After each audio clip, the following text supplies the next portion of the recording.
यो ब्रह्माणं विदधाति पूर्वं यो वै वेदांश्च प्रहिणोति तस्मै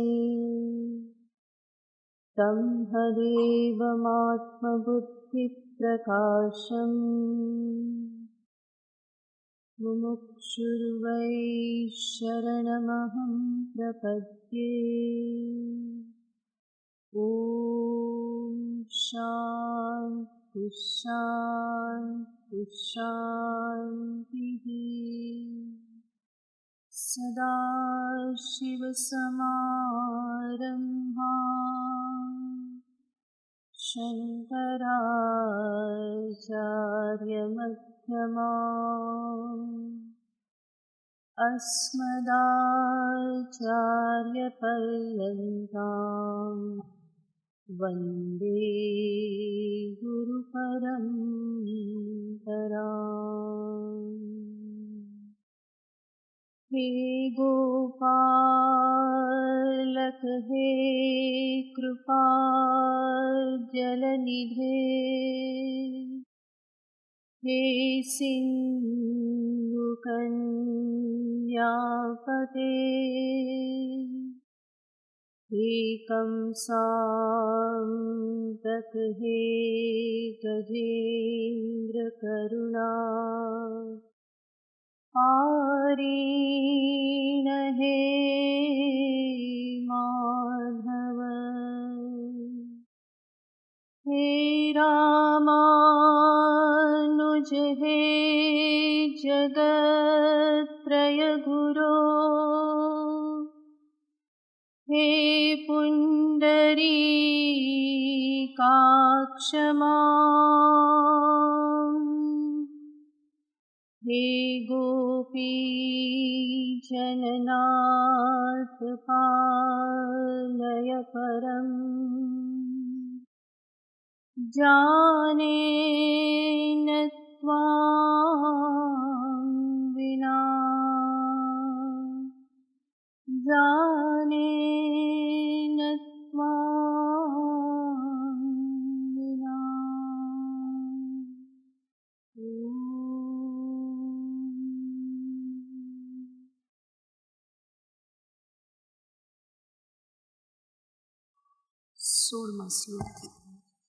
अग्रे वह्निः पृष्ठे भानुः, रात्रौ चुबुकसमर्पितजानुः, करतलवीक्षस्तरुतलवासः, तदपि न मुञ्चत्याशापाशः।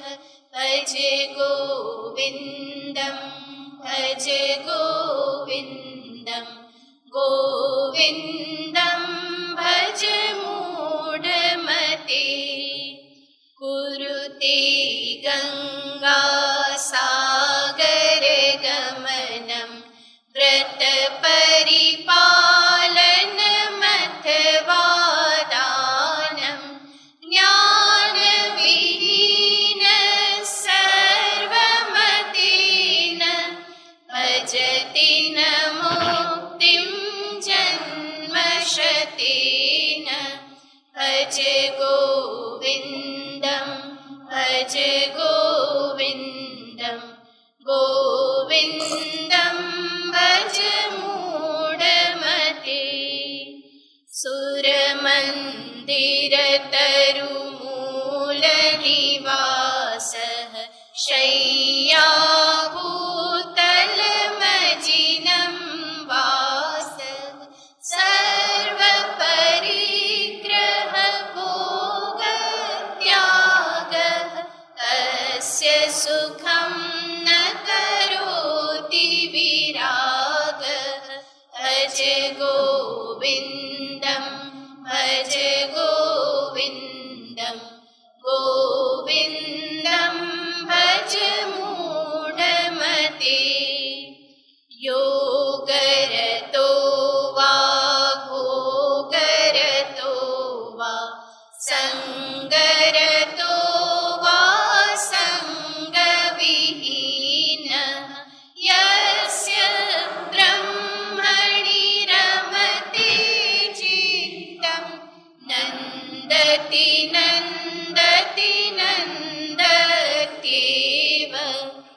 ભજ ગોવિંદમ ભજ ગોવિંદમ ગોવિંદમ ભજ મૂઢમતે.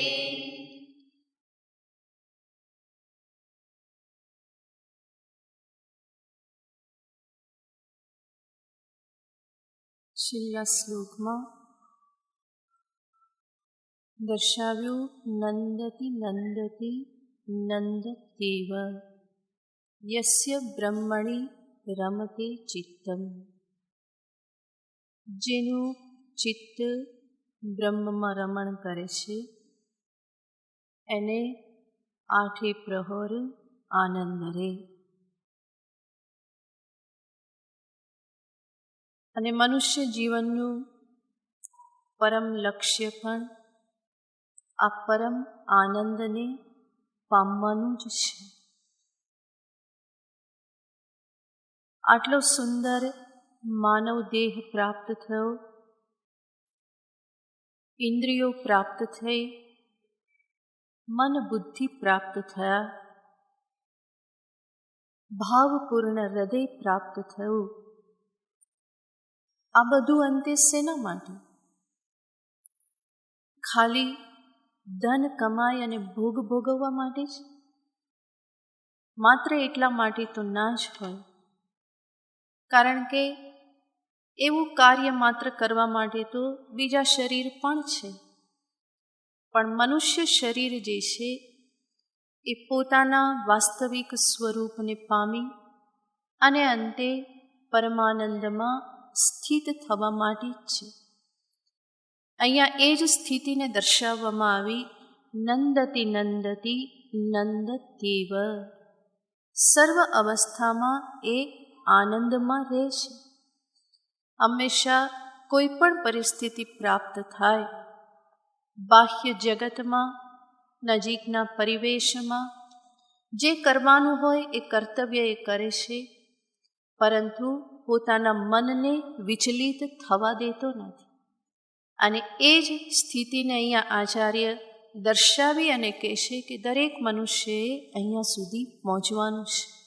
પરંતુ ત્યાં સુધી પહોંચાય કેવી રીતે? શરૂઆત ક્યાંથી કરવી? તો એને આચાર્ય આગળના શ્લોકમાં 20મા શ્લોકમાં દર્શાવે છે. ભગવદ્ ગીતા કિંચિદ દીતા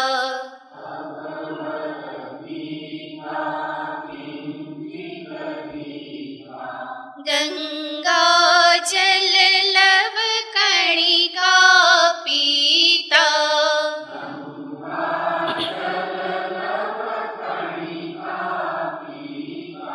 સકૃત પિયેન મુરારી સમર્ચા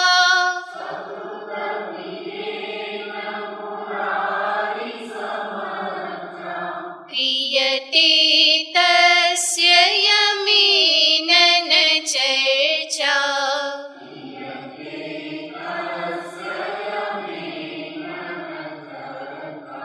ભજ ગોવિંદમ ભજ ગોવિંદમ ગોવિંદમ ભજ મૂઢમતે. ભગવદ્ ગીતા કિંચિત અધીતા. શંકરાચાર્યજી મહારાજ બતાવે છે કે કેવી રીતે શરૂઆત કરવી. ગીતાજીનું અધ્યયન, ભગવદ્ ગીતા કિંચિત અધીતા, એનું કંઈક અધ્યયન કરેલું હોય. આપણે જાણીએ છીએ કે ભગવદ્ ગીતા એ આપણો સૌથી મહત્વનો ગ્રંથ છે. ગીતાજી એક સંપૂર્ણ ગ્રંથ છે કે જેમાં મનુષ્ય જીવનને લગતા દરેક પાસાઓનું નિરૂપણ કરવામાં આવેલું છે. જીવનનું એક પણ પાસું એવું નથી કે જેને ગીતાજી સ્પર્શ ના કરતા હોય. ગીતાના 18 અધ્યાયનું શ્રવણ કરવામાં આવે, એને સમજવામાં આવે, એનાથી જીવનને એક એવો શેપ મળી જાય છે કે જેની કલ્પના કરવી અસંભવ છે. જેને જીવનમાં એ ફાયદો થયો હોય એ જ સમજી શકે. વળી ગીતાનો જે નાયક જે છે અર્જુન, એની સાથે આપણું એકત્વ સાધવું પણ સરળ છે. કારણ કે અર્જુનને જેવું થયું એવું બધું આપણને થતું હોય છે. ઉપનિષદનો અધિકારી આપણને બહુ ઊંચો લાગે, નચિકેતા જેવો કે સીધો યમલોકમાં પહોંચી ગયો. આપણને થાય કે આપણે ક્યાં ત્યાં પહોંચવાના, કદાચ કોઈ પહોંચાડી દે તોય આપણી તૈયારી હોય, યમરાજા પાસે જવા કોણ તૈયાર હોય. પરંતુ અર્જુન એ એવા નાયક છે કે જે રણભૂમિમાં વિજયની આશાએ જ યુદ્ધ કરવા આવ્યા હતા, પરંતુ ત્યાં જ એ શોકગ્રસ્ત થયા. અર્જુનના હાથમાંથી શસ્ત્ર સરી પડે છે, એને પણ પરસેવો છૂટે છે, એના હાથ પણ ધ્રુજે છે, એની વાણી પણ થોથવાઈ ગયેલી છે, શ્વાસ ચડી જાય છે, અને આવું બધું આપણને થતું જ હોય છે. જ્યારે અર્જુનને આવું થયું એવું સાંભળીએ તો આપણને એટલું સારું લાગે કે હાશ, આપણને પણ આવું થાય છે, આપણા જેવું કોઈક છે. તો અર્જુનની સાથે એકત્વ સાધવું એ સરળ છે. અને એવા અર્જુનને ફરી ઉપદેશ આપનાર એના પરમ સખા ભગવાન શ્રી કૃષ્ણ છે. ગીતાજી કૃષ્ણ અને અર્જુનનો સંવાદ છે, સખાઓનો સંવાદ છે. એમાં એક એવું માધુર્ય ભળેલું છે કે જ્યારે એને વાંચીએ, એને સમજીએ ત્યારે ખ્યાલ આવે કે ભગવાન કૃષ્ણનો કેવો અનન્ય પ્રેમ અર્જુનની ઉપર ઉભરાય છે. ભગવાને એવો ઉપદેશ અર્જુનને આપ્યો જાણે કે ભગવાન એ ઘડીની રાહ જોતા હતા, ક્યારે અર્જુન મારા શરણે આવે, શિષ્યત્વ ગ્રહણ કરે અને ક્યારે હું આ ઉપદેશ એને હું પ્રદાન કરું. અને અર્જુનની આવી કંઈક સ્થિતિ થાય એટલા માટે જ ભગવાન એને એવા કોઈક શબ્દ કહેશે કે અર્જુનને બધા યોદ્ધાઓની જગ્યાએ બધા સ્વજનો દેખાવા લાગ્યા. ભીષ્મ, દ્રોણ અને બધા સગાવાલા દેખાવા લાગ્યા, જેના પરિણામે અર્જુન શોકગ્રસ્ત થયા. શોકગ્રસ્ત અવસ્થામાં જ એણે ભગવાન કૃષ્ણનું શરણ સ્વીકાર્યું. શિષ્યસ્તેહમ શાધિમામ ત્વામ પ્રપન્નમ. અને ભગવાન કૃષ્ણએ એક જગત ગુરુ સ્વરૂપ કૃષ્ણએ અર્જુનને ઉપદેશ આપ્યો. અને કેવો ઉપદેશ આપ્યો! જ્યાં છે ત્યાં જ કેવી રીતે આગળ વધવાનું એ ઉપદેશ આપ્યો. ભગવાને કહ્યું નહીં કે અર્જુન યુદ્ધ છોડી દે, આપણે બીજે ક્યાંક જઈ અને વાત કરીએ. પરંતુ ત્યાં ને ત્યાં જ, અને સાથે સાથે ભગવાન વારંવાર કહે છે, અર્જુન તારે યુદ્ધ કરવાનું જ છે, ભાગવાનું નથી. ભાગવું એ કોઈ સમસ્યાનું સમાધાન નથી. ક્યારેય પણ જીવનમાં ભાગેડું વૃત્તિ ધારણ કરવી નહીં. ભગવાન કૃષ્ણને એ જરા પણ પસંદ નથી. માટે અર્જુને કેટલી વખત કહ્યું, મારે કર્મ નથી કરવું, હવે હું યુદ્ધ નથી કરવાનો, હું તો ભિક્ષાટન કરું, સંન્યાસ લઈ લઉં. પરંતુ ભગવાન એની એક પણ વાત માનતા નથી. વારંવાર ભગવાન કહે છે, તસ્માત યુધ્યસ્વ યુધ્યસ્વ વિગત જ્વરઃ યુધ્યસ્વ મામનુસ્મર યુધ્ય ચ. ભગવાન વારંવાર આ પ્રમાણે કહે છે. ગીતાજી એ જીવનની સાથે સંકળાયેલો ગ્રંથ છે. નાની નાની વાતો પણ આપણને શીખવે છે. ભગવાનની ભક્તિ કેવી રીતે કરવી, કર્મ કેવી રીતે કરવા, જ્ઞાન એ શું છે, જ્ઞાનની પ્રાપ્તિ કેવી રીતે કરવી, સાથે સાથે પોતાના જીવનને સંયમિત કેવી રીતે કરવું, ધ્યાન કેવી રીતે કરવું, સાત્વિક પદાર્થો કયા કયા કહેવાય, તામસિક કયા કહેવાય, રાજસિક કયા કહેવાય, બુદ્ધિને પણ દર્શાવે કઈ તામસિક, કઈ રાજસિક, કઈ સાત્વિક, કર્મોના પણ વિભાગ દર્શાવે. એટલા બધા વિષયોનું નિરૂપણ ગીતા શાસ્ત્રમાં છે કે આપણને લાગે કે ભગવાને 1 કલાક, 1.5 કલાકમાં કેટલો બધો ઉપદેશ આપી દીધો. આપણને પ્રશ્ન થાય કે યુદ્ધભૂમિમાં આટલો બધો ઉપદેશ કેવી રીતે? પરંતુ સમસ્ત ગીતામાં જે કહેવામાં આવ્યું છે એનો વિચાર કરીએ તો ભગવાને અર્જુનને 1 કલાક, 1.5 કલાકમાં જ આટલો ઉપદેશ આપી દીધેલો છે. અને સમગ્ર જીવનના સર્વ પાસાને આવરી લીધેલા છે. તો એટલો સુંદર ભગવદ્ ગીતા ગ્રંથ છે. દરેક વ્યક્તિએ ગીતાને જરૂર વાંચવી જોઈએ, સમજવી જોઈએ. અને સાથે સાથે એ પણ હકીકત છે કે કેવલ જાતે જાતે વાંચવાથી પલ્લે નહીં પડે, ભાષાંતર વાંચી લેવાથી બુદ્ધિમાં નહીં ઉતરે. કારણ કે આખરે એ કૃષ્ણના વચન છે, અને કૃષ્ણના વચન કોઈ સીધા સીધા હોતા નથી. એને સમજવા પડે, એ શું કહી રહ્યા છે એને સ્પષ્ટ રીતે સમજવું પડે. એ એક બાજુ અર્જુનને એવું કે તસ્માત યુદ્ધસ્વ, અને એ જ ફરી પાછા કે સર્વધર્માન પરિત્યજ્ય મામેકમ શરણમ વ્રજ. તો સમજવું શું? એક બાજુ કે યુદ્ધ કર, બીજી બાજુ કે બધું છોડીને મારા શરણમાં આવી જા. અર્જુનને કહેશે કે તું કર્મ કર, ફરી પાછા કે જ્ઞાન જેવું તો શ્રેષ્ઠ કોઈ નથી. તો આ બધું જાતે જાતે સમજવું એ કઠિન છે. ભગવાન કૃષ્ણનું કહેવાનું તાત્પર્ય શું છે એ આચાર્યો જે આપણને દર્શાવી ગયા છે, સંપ્રદાય પરંપરાથી, ગુરુ શિષ્ય પરંપરાથી, એ અર્થને આપણે એમાંથી જ પ્રાપ્ત કરી શકીએ.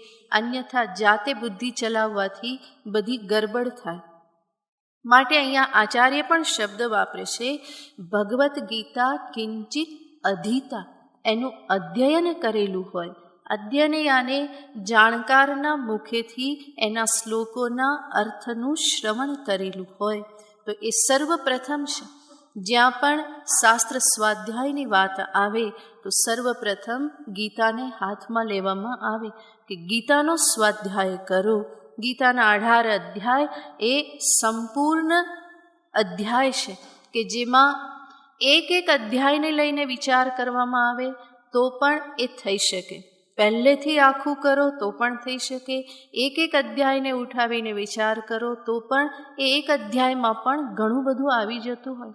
એટલા માટે ઘણી વખત પ્રવચનમાં, જ્ઞાન યજ્ઞમાં કોઈ એક અધ્યાયનો વિચાર કરવામાં આવતો હોય. તો પ્રત્યેક અધ્યાય જે છે એનું પોતાનું આગવું સ્થાન છે, પોતાનો વિષય છે અને પોતાનો ઉપદેશ છે. એને યોગ્ય રીતે સમજવું એ બહુ જ મહત્ત્વનું છે. અને જે ગીતાના 18 અધ્યાયનું શ્રવણ કરે એના માટે તો કહેવાનું જ શું? તો ભગવાન ત્યાંથી પ્રારંભ કરવાનું કહે છે. મારા કેટલા બધા સત્સંગીઓ ત્રીજી વખત ગીતા સાંભળે છે. એક વખત પૂર્ણ કરી, બીજી વખત કરીને ત્રીજી વખત 18 અધ્યાય જે ચાલી રહ્યા છે ને ત્રીજી વખત સાંભળી રહેલા છે. એવો ગ્રંથ છે કે જ્યારે પણ સાંભળીએ ત્યારે એમાંથી કંઈક નવું નવું આપણને જાણવા મળે. ભગવાન કૃષ્ણ જ નવા નવા અર્થ જે છે એ આપણી સામે પ્રગટ કરે છે. તો ભગવદ્ ગીતાનો સ્વાધ્યાય જીવનમાં બહુ જ મહત્ત્વનું સ્થાન ધરાવે છે. ને ગીતાનું મહાત્મ્ય દર્શાવતા કહેવામાં આવે છે, સ્વયં ભગવાન કૃષ્ણએ કહ્યું, ગીતા મેં હૃદયમ પાર્થ, ગીતા તો મારું હૃદય છે. હૃદય યાને જીવનનો નિચોડ છે. એમાં જે કંઈ પણ કહેવામાં આવેલું છે એ ભગવાન કૃષ્ણ પોતે જીવેલા છે. એમના જીવનમાં, એમના આચરણમાં આપણને એ સ્પષ્ટ રૂપે દેખાય છે. અને એટલા માટે જ આજે હજારો વર્ષ પછી પણ ગીતાના શ્લોકો આપણને એવા જ જીવંત લાગે, એવા જ રિલેવન્ટ લાગે છે જીવનની સાથે. જરા પણ વેગળા થયા હોય એવું લાગતું નથી. તો એવા ભગવદ્ ગીતાનું શ્રવણ, સ્વાધ્યાય એને આચાર્ય પ્રથમ સાધન દર્શાવે છે. ભગવદ્ ગીતા કિંચિદ અધીતા, ગંગા જલલવ કણિકા પીતા. ગઈકાલે જે આપણે જોતા હતા, દરેક હિન્દુના અંતરમાં ગંગાજી માટે કેટલી ભક્તિ, શ્રદ્ધા હોય છે. અહીંયા કહેશે ગંગા જલલવ કણિકા પીતા. ગંગા જલનો એક કણ, એક ટીપું પણ જેણે પીધેલું છે. અહીંયા આચાર્ય દર્શાવવા માગે છે કે આ બધા સાધન જે જીવનમાં અપનાવે છે એને નરક યાતના ભોગવવી પડતી નથી. આ બધું જ પુણ્યને પ્રાપ્ત કરાવનાર છે. ગંગાજીનું મહાત્મ્ય આપણને ખબર જ છે. 3 પેઢીની તપસ્યાના પરિપાકે ગંગાજી સ્વર્ગમાંથી ભૂમિ પર અવતરણ કરે છે. એ કોઈ નાની સૂની તપસ્યા નથી. સ્વર્ગની નદીને, સ્વર્ગમાં જે પ્રવાહ વહી રહે છે એને પૃથ્વી પર લાવવો એ કોઈ સામાન્ય વસ્તુ તો નથી. કથા બધાને ખબર જ છે. એટલા માટે જ એનું નામ ભાગીરથી પડ્યું. ભગીરથ થકી એ આવી. એવા ગંગાજીના તીરે અનેક સંતો મહાત્માઓએ જ્ઞાન સાધના, તપ સાધના, ભક્તિ સાધના કરી અને પરમની પ્રાપ્તિ કરેલી છે. પરમ પવિત્ર તટ છે. પ્રથમ નામ લેવામાં આવે છે તો પરમ પવિત્ર એવા ગંગાજીનું પાન કરવું એ પણ મનુષ્ય જીવનનું એક મહત્ત્વનું કર્મ છે. દરેકને ઈચ્છા હોય છે ગંગા સ્નાન, ગંગા પાન કરવાની. 3 સ્થાન કહેવામાં આવે છે. ગંગાજી જ્ઞાન સાધના માટે, નર્મદા તપને માટે અને યમુના ભક્તિને માટે પ્રાધાન્યતયા આ 3 જે જલ પ્રવાહ વહી રહ્યા છે પૃથ્વી પર એને દર્શાવવામાં આવે છે. પણ એવું કોઈ નિયમ નથી. ગંગા તટે પણ ભક્તિ થાય, યમુના તટે પણ જ્ઞાન સાધના થાય અને નર્મદા તટે પણ ભક્તિ થઈ શકે. પણ મુખ્યતયા આ રીતે દર્શાવવામાં આવેલું છે. તો પરમ પુણ્યકાળી છે આ બધા જ કર્મ જે છે. ગંગા જલ લવ કણિકા પીતા. ત્રીજું કે છે ભગવાનની પૂજા. સકૃદપી યેન મુરારી સમર્ચા.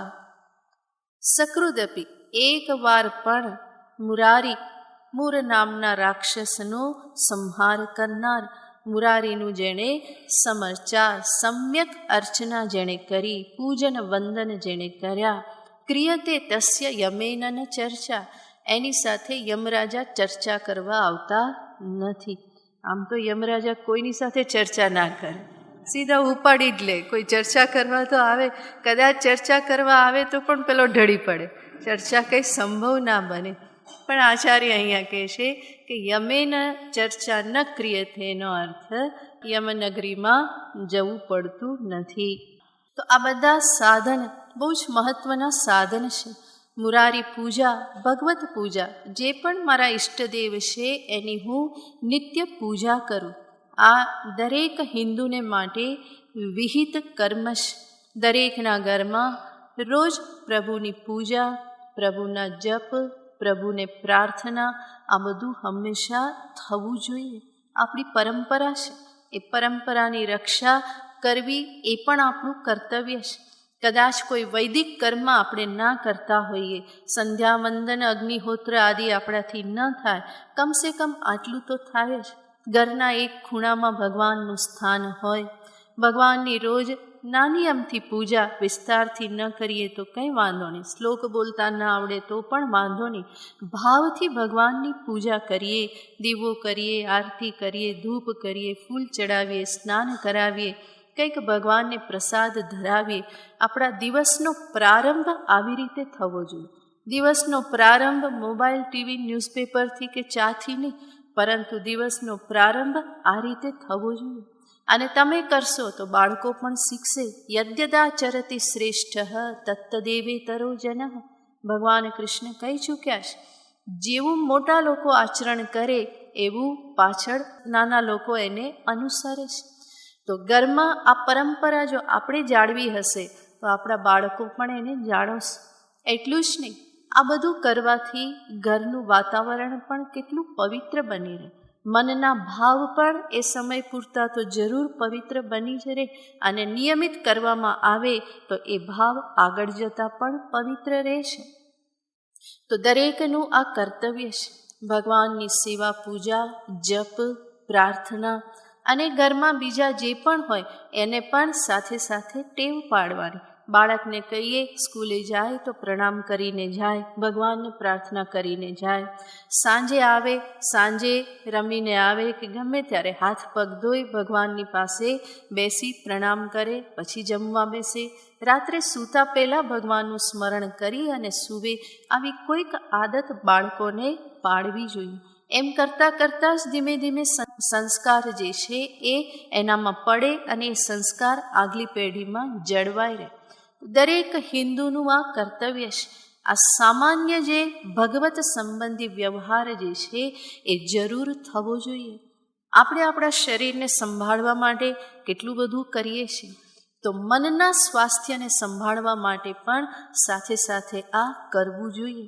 શરીરને સંભાળવા માટે સવારમાં ચાલવા જઈએ, સાથે ક્યાંક યોગાસન ચાલતા હોય તો 5 વાગ્યામાં યોગાસન કરવા જઈએ, ચાલવા જઈએ, કંઈક બીજું પણ કરીએ. કેટલું બધું કરતા હોઈએ છીએ, પ્રાણાયામ કરીએ, આ કરીએ, તે કરીએ.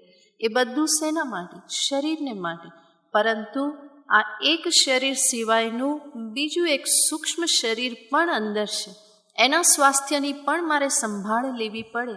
હું માત્ર આ જે સ્થૂળ દેખાવ છું એટલો જ હું નથી, પરંતુ સાથે સાથે આ જ સ્થૂળ શરીરની અંદર સૂક્ષ્મ શરીર પણ છે. સ્થૂળ શરીર કેવલ હું નથી, સ્થૂળ શરીરની અંદર એક સૂક્ષ્મ શરીર પણ છે, અને એના સ્વાસ્થ્યની રક્ષા કરવી, એને સંભાળવું એ પણ મારું કર્તવ્ય છે. ગઈકાલે આપણે જોયેલું હતું, સ્થૂળ શરીરની વૃદ્ધિ તો થાય છે, પરંતુ મનને સંભાળવું પડે છે, મનને આગળ વધારવું પડે છે, અને એ મનના સ્વાસ્થ્યને માટે આ બધું જરૂરી છે. દિવસનો પ્રારંભ હું આવી રીતે કરું, દિવસનો અંત પણ પ્રભુના સ્મરણથી, પ્રભુને પ્રાર્થનાથી દિવસનો અંત લાવું. અને જેના આરંભ અને અંત સારા, એનું વચ્ચેનું પણ બધું કેવું કહેવાય? સારું જ કહેવાય. તો એક હિન્દુ તરીકે, એક મનુષ્ય તરીકે આ મારું કર્તવ્ય થઈ જાય છે. એટલું જ નહીં, નિયમિત આ બધું શ્રદ્ધાપૂર્વક અને ભાવપૂર્વક જો કરશો તો અંતરમાં પ્રભુ માટે એવો પ્રેમ પ્રગટ થશે કે ફરી પાછું એ જીવન જીવવા માટે એક મહાન બળ પ્રદાન કરી દેશે. ભગવાન એટલા પ્રેમાળ છે, એટલા ભક્ત વત્સલ છે કે આપણે થોડું કરીએ ને એનું એ અનેક ગણું કરીને ફળ આપતા હોય છે. બલ્કિ પ્રભુના નામમાં એટલી મહાન શક્તિ છે, એટલે તો એને હરિ શબ્દથી કહેવામાં આવે છે. હરિ હરતિ પાપાની, જે પાપનું હરણ કરી લે એને હરિ કહેવામાં આવે છે. તો એવા પ્રભુ કે જે પરમ કૃપાળુ છે, પરમ દયાળુ છે, ભક્ત વત્સલ છે, અને સાથે સાથે મારા જીવનને સંભાળનાર, કેટલું મારા માટે કર્યું, મને કેટલું બધું પ્રદાન કરેલું છે, એવા પ્રભુની હું પ્રાર્થના ન કરું, એમના પ્રત્યે હું અહોભાવ પ્રગટ ના કરું, કૃતજ્ઞતા પ્રગટ ના કરું, આ તો મારું એક કર્તવ્ય થઈ જાય છે. રોજ રોજ આ પ્રમાણે કરું તો પ્રભુ માટેનો પ્રેમ કેટલો વધતો જાય. અને ઈશ્વર પ્રત્યે જેને પ્રેમ વધ્યો એના માટે જીવનમાં પછી દુઃખ માટે કોઈ કારણ રહેતું નથી, રડવા માટે કોઈ કારણ રહેતું નથી. એ તો પ્રભુ પ્રેમની મસ્તીમાં આનંદથી જીવન જીવે છે. ભગવાનની ભક્ત વત્સલતાને સમજવી રહે, એના માટે જ કથા શ્રવણ કરો, પુરાણ વાંચન કરો, ખ્યાલ આવે કે પ્રભુ કેવી રીતે ભક્તનું રક્ષણ કરે છે, કેવા ભક્ત વત્સલ છે, નાના અમથા કાર્યનો કેટલો મહાન એનો પ્રતિભાવ આપે છે, કેટલો મહાન બદલો વાળે છે. અને એ જોઈએ તો પ્રભુ પ્રત્યેનો પ્રેમ વધતો જ જાય કે જેમાં ક્યારેય પણ અટકવાનું રહેતું નથી. અને કેટલા બધા દ્રષ્ટાંતો આપણા શાસ્ત્રમાં છે. પ્રભુનું નામ લેતા લેતા કેટલા બધા તરી ગયા, કેટલાનો ઉદ્ધાર થઈ ગયો. ભગવાન સ્વયં કહે છે, તેષામહં સમુદ્ધર્તા મૃત્યુ સંસાર સાગરા. એમનો હું ઉદ્ધરતા છું, ઉદ્ધાર કરનાર છું મૃત્યુ સંસાર સાગરથી. કોનો? મારા ભક્તનો, જે મને પ્રેમ કરે છે, જે મારી સાથે જોડાયેલો છે, મને સમર્પિત છે, એનો ઉદ્ધાર હું કરું છું. અને ભગવાન નામનો મહિમા બતાવવાને માટે કેટલા બધા દ્રષ્ટાંતો આપણા શાસ્ત્રમાં, પુરાણોમાં આપવામાં આવ્યા છે. અજામિલનું દ્રષ્ટાંત તો પ્રસિદ્ધ છે, અને એ સિવાય પણ કેટલા ભક્તોની પ્રભુએ રક્ષા કરેલી છે. અગણિત, ગણવા બેસીએ તો ગણી ના શકાય એટલા બધા દાખલાઓ, એટલી બધી કથાઓ આપણા પુરાણોમાં ભરી પડેલી છે. એમાં શ્રદ્ધા રાખી અને પ્રભુની સાથે જોડાઈ જવું જોઈએ. સંતો પણ કેટલી બધી કથાઓ સંભળાવે કે જેથી કરીને અંતરમાં શ્રદ્ધા બેસે. એક સંત કથા સંભળાવે છે કે એક કોઈ ગામડાનો માણસ હતો જે ખેતી કરતો હતો, જેને કંઈ બહુ ખબર ના પડે, કોઈ શાસ્ત્ર અધ્યયન આદિ કંઈ બહુ ખ્યાલ ના આવે, પરંતુ એના પણ અંતરમાં ઈચ્છા કે હું ભગવાનની ભક્તિ કરું, કંઈક કરું તો મારું કલ્યાણ થાય, એવી એના અંતરમાં ઈચ્છા. અને એટલા માટે એક સંત હતા, એની પાસે ગયો અને કહે છે કે બાપજી, કંઈક ઉપાય બતાવો ને, મારું પણ કલ્યાણ થાય, હું ભગવાનનું નામ લઉં, મારો બેડો કંઈ પાર થાય, કંઈ ઉપાય બતાવો ને. એટલે સંતને થયું કે આ બીજું તો શું કરી શકવાનો. અને એટલા માટે એમણે ભગવાનનું એક નામ એને આપ્યું કે આ જપતો રહેજે. ભગવાનનું નામ શું આપ્યું? તો કે અઘમોચન. શું નામ લેવાનું? અઘમોચન. અઘયાને પાપ, અને પાપમાંથી મુક્ત કરનાર એને કહેવાય અઘમોચન. કે અઘમોચન નામ લેજે કે. પેલો બહુ ખુશ થઈ ગયો કે સંતે કૃપા કરી અને મને ભગવાનનું નામ આપ્યું, અને એ નામ જપવા લાગ્યો. પણ બહુ ખબર તો પડે નહીં, તો અઘમોચન નામ આપ્યું હતું એમાં કંઈક ભૂલ થઈ ગઈ અને અકાર છૂટી ગયો અને ખાલી વધ્યું શું? ઘમોચન. તો એ ભગવાનનું નામ લીધા કરે, ઘમોચન ચાલ્યા કરે. ખેતી કરે અને શ્વાસે શ્વાસે સંતે કહ્યું હતું કે આ નામ લેતા રહેવાનું, એને છોડતો નહીં. માનવનો સમય જે છે બહુ જ બહુમૂલ્ય છે, એક ક્ષણ પણ છોડતો નહીં. તો એ બરાબર હૃદયમાં બેસી ગયું હતું અને પરિણામે ઘમોચન એનું હળ હાંક્યા કરે, કામ કર્યા કરે અને આ નામ લીધા કરે. આમ તો ઘમોચન એવું કોઈ નામ છે નહીં ભગવાનનું, પરંતુ એ ઘમોચન કરે. પણ ભગવાન તો સમજી જાય ને. સંતો કહે છે કે એક વખત ભગવાન ભોજન કરતા હતા, લક્ષ્મીજી પીરસતા હતા, અને ત્યારે ભગવાનને બહુ હસવું આવી ગયું. ભગવાનને હસવું આવી ગયું તો લક્ષ્મીજી પૂછે છે કે પ્રભુ કેમ હસ્યા તમે? ભગવાન કહે કે ના કે એમ જ કે કંઈ નહીં કે. પણ લક્ષ્મીજી કે ના કહો તો ખરા, કારણ કે કોઈ હસે ને પછી આપણને કહે નહીં ને, એ સહન ના થાય. એમાં કહે ને કે ના કંઈ નહીં તો એમ જ, તો પણ કારણ તો જાણવાની ઈચ્છા થાય જ. લક્ષ્મીજી કે ના પ્રભુ કોને કેમ હસ્યા કે? પ્રભુ કે મેં આજ મારું એક એવું નામ સાંભળ્યું કે જે ક્યારેય સાંભળેલું નથી. કે મારો એક ભગત જે છે એ મારું એવું નામ લે છે. લક્ષ્મીજી કે એવું કયું નામ લે છે? તો કે મને ઘમોચન કરે છે કે. તો લક્ષ્મીજીને પણ બહુ હસવું આવી ગયું કે અચ્છા, કે એવો ભક્ત છે?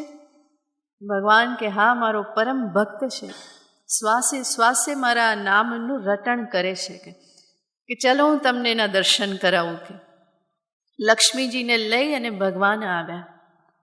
પરંતુ ભગવાને કહ્યું, જ્યાં ખેતર પાસે પહોંચ્યા તો ભગવાને કહ્યું કે એવું કરો, હું અહીંયા રહું છું, તમે જરા એને મળ્યા હો. કે લક્ષ્મીજીએ વેશ પલટો કર્યો અને ભગવાને ખેતરમાં એક ખાડો હતો ત્યાં બેસી ગયા છુપાઈને. અને લક્ષ્મીજી ગયા વેશ પલટો કરીને અને પેલા ભાઈને પૂછે, પાસે જઈને કહે છે કે તું આ કોનું નામ લે છે? કે પેલો જવાબ નથી આપતો, કારણ કે ગુરુનું વાક્ય હતું ને કે એક ક્ષણ પણ બગાડતો નહીં. અને એટલા માટે એને થયું કે હવે કોણ પૂછનારું આવ્યું, કે જવાબ શું દેવો? કે તો એણે જવાબ નહીં આપ્યો. લક્ષ્મીજી એને પાછું પૂછે કે તું કોનું નામ લે છે? કે તો પણ પેલો જવાબ નહીં આપે. એને થાય કે મારે સમય ક્યાં બગાડવો? કે લક્ષ્મીજી પણ છોડતા નથી. ફરી પાછું પૂછ્યું, અરે ભાઈ તું કહે તો ખરો કે આ કોનું નામ લે છે? બહુ પાછળ પડ્યા ને તો પેલાને પણ ગુસ્સો આવ્યો કે આ મારી પાછળ પડી બેન છોડતી નથી, અને એટલા માટે ગુસ્સો કરીને કે જા તારા વરનું નામ લઉં છું. કે ગામડિયો ખરો ને, ગમે તે બોલીને સીધું કહી દીધું. આવું સાંભળ્યું ને તો લક્ષ્મીજી 2 ડગલા પાછળ હટી ગયા કે અરે રે, આને તો ખબર પડી ગઈ કે હું કોણ છું. કે એને થયું કે કેવી રીતે ખબર પડી ગઈ? કંઈ નહીં. પહેલો તો પાછો પોતાનું કામ કરવા લાગ્યો, પણ લક્ષ્મીજીને અંદર કંઈ થયું કે આ ઓળખી ગયો કે શું, એને ખબર પડી ગઈ કે શું, એટલે પાછું પૂછે છે. પણ કે તું જેનું નામ લે છે એ ક્યાં રહે છે ખબર છે તને? કે પેલો જવાબ નથી આપતો, એનું કામ કરવામાં જ લાગેલો છે. ફરી બીજી વખત પૂછ્યું તો પણ જવાબ નથી આપતો. ફરી ત્રીજી વખત લક્ષ્મીજી પૂછે, પણ તું જેનું નામ લે છે એ ક્યાં રહે છે તને ખબર? તું એને ઓળખે છે? ક્યાં છે? કે પેલાને ફરી ગુસ્સો આવ્યો. લક્ષ્મીજીએ પાછું પૂછ્યું કે ક્યાં છે તને ખબર? તો કે પેલા ખાડામાં છે. લક્ષ્મીજીને થયું કે આને તો પાક્કી ખબર છે કે હું કોણ છું ને આ ક્યાંથી આવ્યા છે. લક્ષ્મીજી ગયા સીધા પ્રભુને કે પ્રભુ આ તો ઓળખી ગયો છે. કે એને એ ખબર પડી ગઈ કે તમે ખાડામાં બેઠેલા છો. ભગવાન પણ એટલા હસે, એટલા બધા પ્રસન્ન, લક્ષ્મીજીને લઈને પાછા ત્યાં આવ્યા અને પેલાની સામે પ્રગટ થયા. કેટલા કૃપાળુ છે પ્રભુ, કેટલા દયાળુ છે, કેટલા ભક્ત વત્સલ છે. ખોટે ખોટું નામ લે તો પણ આવીને ઊભા રહે કે આ તો મારું જ નામ લેશ. આવા પ્રભુને પ્રેમ કરવાની ઈચ્છા કોને ના થાય? આવા પ્રભુને પ્રેમ ના કરે ને એ મૂર્ખ શિરોમણી કહેવાય. એ જ એક પ્રેમાસ્પદ છે. એને પ્રેમ કરો, એની પૂજા કરો, એનું નામ લો, એના માટે પાગલ થાવ. પાગલ થવું હોય તો બીજે ક્યાંય પાગલ થવા જેવું નથી જગતમાં. બીજે ક્યાંય પાગલ થયા તો મર્યા સમજો, અને અહીંયા પાગલ થયા તો બેડો પાર સમજો. તો અહીંયા આચાર્ય એ જ કહેશ, પ્રભુની પૂજા કરો, ભક્તિ કરો. માનવ દેહ મળ્યો એના માટે તો છે. સકૃદપી એન મુરારી સમર્ચા, ક્રિયતે તસ્ય યમેન ન ચર્ચા. યમની સાથે ચર્ચા નહીં થાય. પ્રભુની સાથે એક વખત નેહ લગાવો, પ્રેમ લગાવો, દિલને એની સાથે જોડો, પછી જુઓ જીવન જીવવાની કેટલી બધી મજા આવે છે. તમસુરે અમારો લાડકો નાતો. મકરંદ દવે કહેશે કે પ્રભુ આપની સાથે તો અમારો નાતો કેવો છે, બહુ લાડકો નાતો છે. શું એની તો વાત કરીએ. દુનિયા તો ભલે કે ભવા તાણે, પરંતુ અમારા તો બે નેણમાંથી પાણી વહ્યા જ કરે છે આપના નામે. જેને જે કહેવું હોય તે કહે. તો આવી રીતે પ્રભુને પ્રેમ કરો, એમાં પાગલ થાવ, જરૂર કલ્યાણ થશે. આગળનો શ્લોક. પુનરપિ જનનમ પુનરપિ મરણમ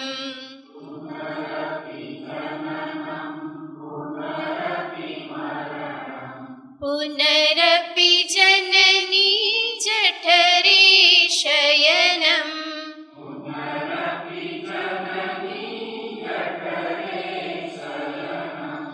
ઇહ સંસારે બહુ દુસ્તારે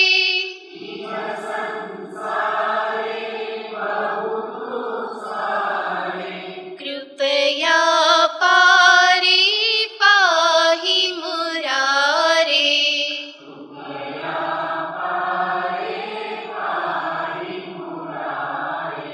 ભજ ગોવિંદમ ભજ ગોવિંદમ ગોવિંદમ ભજ મૂઢમતે.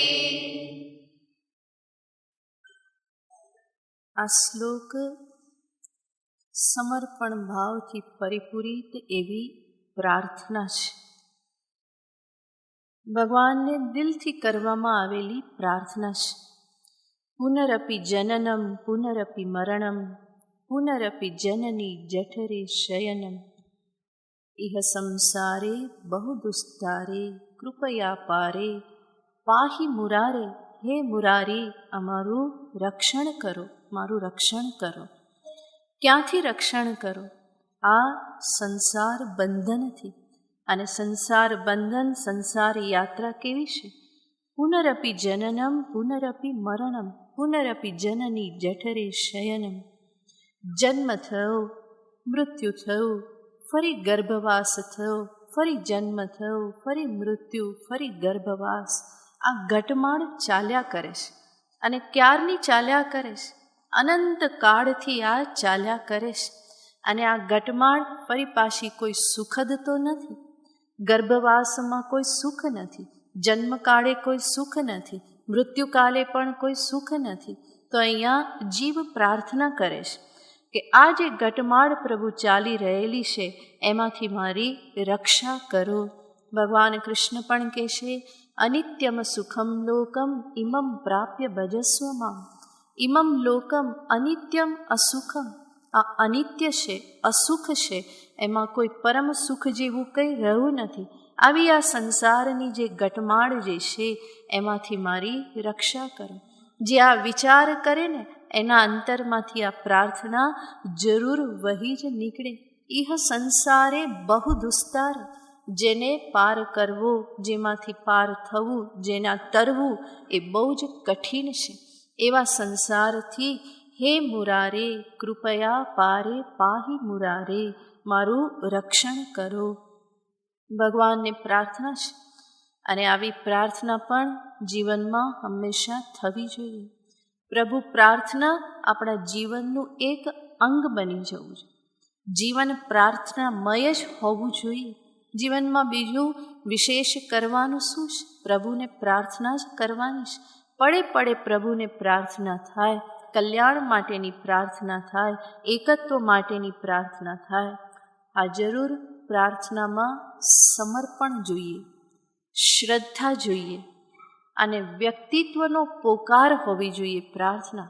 અને એવી પ્રાર્થના પ્રભુ જરૂર સાંભળે જ છે. માગવું હોય તો એની પાસે માગો, બીજા પાસે શું માગવું? દેનારો તો એ એક જ છે, દાતા એક રામ, ભિખારી સારી દુનિયા. દેનારો એક જ દાતા છે, બાકી તો બધા જ ભિખારી છે.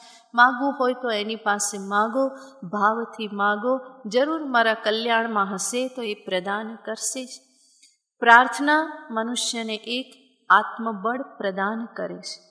જ્યારે એ પ્રાર્થના કરે છે ને ત્યારે પ્રભુની સાથે એ એકતાન થાય છે.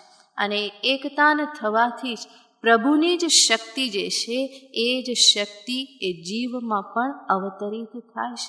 અને એનાથી જ એને બળ મળે છે, એને આત્મબળ પ્રાપ્ત થાય છે. પ્રાર્થના અહંકારને ઓગાળનાર પણ છે. જ્યાં સુધી અહંકાર શિથિલ નહીં થાય ત્યાં સુધી પ્રાર્થના પણ જાગવાની નથી. પ્રાર્થના થાય છે એ જ બતાવે છે અહંકાર શિથિલ કેમ. અને વધારે ને વધારે પ્રાર્થના મને અહંકારથી મુક્ત પણ કરે છે. સાથે સાથે પ્રાર્થના મારા ઉદ્વેગને હરી અને શાંતિ પ્રદાન કરનારી છે. જ્યારે પણ મન ઉકળાટ અનુભવે ત્યારે મનને થોડું સમજાવી અને પ્રભુમાં લગાવવું, પ્રાર્થના કરવી, જરૂર શાંતિ પ્રાપ્ત થશે. થોડી તન્મય થઈ ભાવથી પ્રાર્થના કરવાની પ્રયત્ન કરો, જરૂર શાંતિ પ્રાપ્ત થશે. કેટલાક કે પણ પ્રાર્થના થતી નથી, પ્રાર્થના જ નથી થતી એના માટે પણ પ્રાર્થના કરો, બીજો કોઈ ઉપાય નથી. પ્રાર્થના નથી થતી, અંદરથી જાગતી નથી, તો એને પણ પ્રભુને પ્રાર્થના કરો કે પ્રભુ મારા અંતરમાં પ્રાર્થના પ્રગટ થાય, હું આપની શરણે આવું, હું આપને પ્રાર્થના કરું, એવી કંઈક કૃપા કરો. તો એના માટે પણ પ્રાર્થના જ કરવી પડે. પ્રાર્થના હૃદયને નિર્મળ બનાવનાર છે, મારા હૃદયને દ્રવીભૂત કરનાર છે. આવી પ્રાર્થના રોજ રોજ જીવનમાં થવી જોઈએ. અને અધ્યાત્મ પથમાં, ભક્તિ માર્ગમાં જે આગળ વધવા માગે છે એના માટે તો આ પ્રભુ શરણ, પ્રભુ પ્રાર્થના સિવાય આગળ વધવું સંભવ જ નથી. સાધના પથે જે આગળ વધવા માગે છે એને તો કેટલી બધી ઈશ્વરની જરૂર પડે છે. બાહ્ય જગતની વિષમતાઓમાંથી પોતાની જાતને સંભાળી અધ્યાત્મ પથે લાગી રહેવું, એના માટે પણ પ્રભુનું બળ જરૂર પડે છે.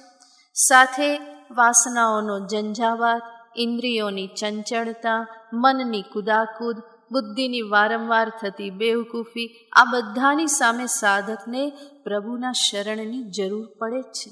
એના વગર અધ્યાત્મ પથમાં આગળ વધી શકાતું નથી. એટલા માટે અમારા ગુરુજી સ્વામી દયાનંદજી મહારાજ આશ્રમ બનાવે તો સાથે મંદિર તો રાખે જ, કારણ કે ગુરુકુલમાં વિદ્યાર્થીઓ રહે એને જરૂર પડે જ. વારંવાર હેરાન થાય અંદરથી તો ક્યાં પહોંચે? ભગવાનની પાસે પહોંચે, ત્યાં બેસે, પ્રાર્થના કરે તો ફરી આગળ વધવાનું બળ પ્રાપ્ત થઈ જાય. તો અધ્યાત્મ જીવનમાં પ્રભુ પ્રાર્થના, પ્રભુ ભક્તિ વગર આગળ વધવું સંભવ નથી. અને કરેલી પ્રાર્થના પ્રભુ જરૂર સાંભળે જ છે. સંતો કહે છે કે કીડીના પગરવ પણ પ્રભુ સાંભળે છે, તો મારી પ્રાર્થના તો સાંભળે જ ને. અને બોલું નહીં, મનમાં કરું તો પણ સાંભળે, કારણ કે એ તો અંતર્યામી છે, અંતરમાં જ બેઠેલો છે. બીજે ક્યાંય મારે એને જોર જોરથી બોલાવવાની પણ જરૂર નથી, એ તો અંતરમાં બેઠેલો જ છે. મારી પ્રાર્થના એ જરૂર સાંભળે જ. અને આવી પ્રાર્થનાથી જ્યારે દિવસની શરૂઆત થાય એ દિવસ કેટલો સુંદર જાય. બલ્કિ રોજ ઉઠીને પ્રભુને પહેલું તો એ જ કહેવું જોઈએ કે પ્રભુ તારો આભાર, તે મને આજનો દિવસ આપ્યો જીવવા માટે. બાકી પાછા ઉઠ્યા ના હોય તો કોને ખબર પડે કે ક્યારે આ બધું રાતે ને રાતે બધું ખતમ થઈ ગયું. ઉઠીને પહેલો એ જ અહોભાવ પ્રગટ થવો જોઈએ કે પ્રભુ તે આજનો દિવસ મને જીવવા માટે આપ્યો, હું આ દિવસનો સદુપયોગ કરું એવી મારી બુદ્ધિ રહે, હું કંઈક તારી નજીક પહોંચું એવી મારા અંતરમાં ભાવનાઓ જાગે, એવી કૃપા કરજે. રાત પડે ફરી પ્રભુને પ્રાર્થના કરીએ. જીવન તો પ્રાર્થનામય જ હોવું જોઈએ. અને આવી રીતે પ્રાર્થના કરતાં કરતાં જ એક દિવસ જીવન મુક્તિ સુધી પણ પહોંચી શકાય છે. માટે જ આચાર્ય અહીંયા પ્રાર્થના દર્શાવી. જે જીવન મુક્તિની વાત આગળ પણ કરેલી હતી, નિશ્ચલ તત્વે જીવન મુક્તિ, એવા જ જીવન મુક્ત મહાપુરુષનું નિરૂપણ આગળના શ્લોકમાં કરે છે. रथ्याचर्पट विरचित कण्ठः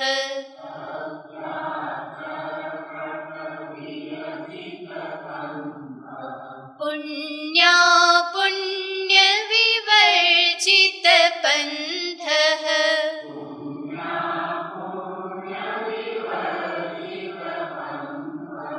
योगी योग नियोजित चित्तः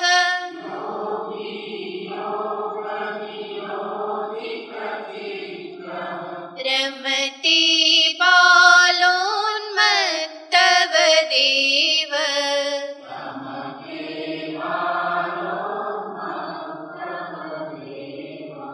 भज गोविन्दं भज गोविन्दं गोविन्दं भज मूढमते.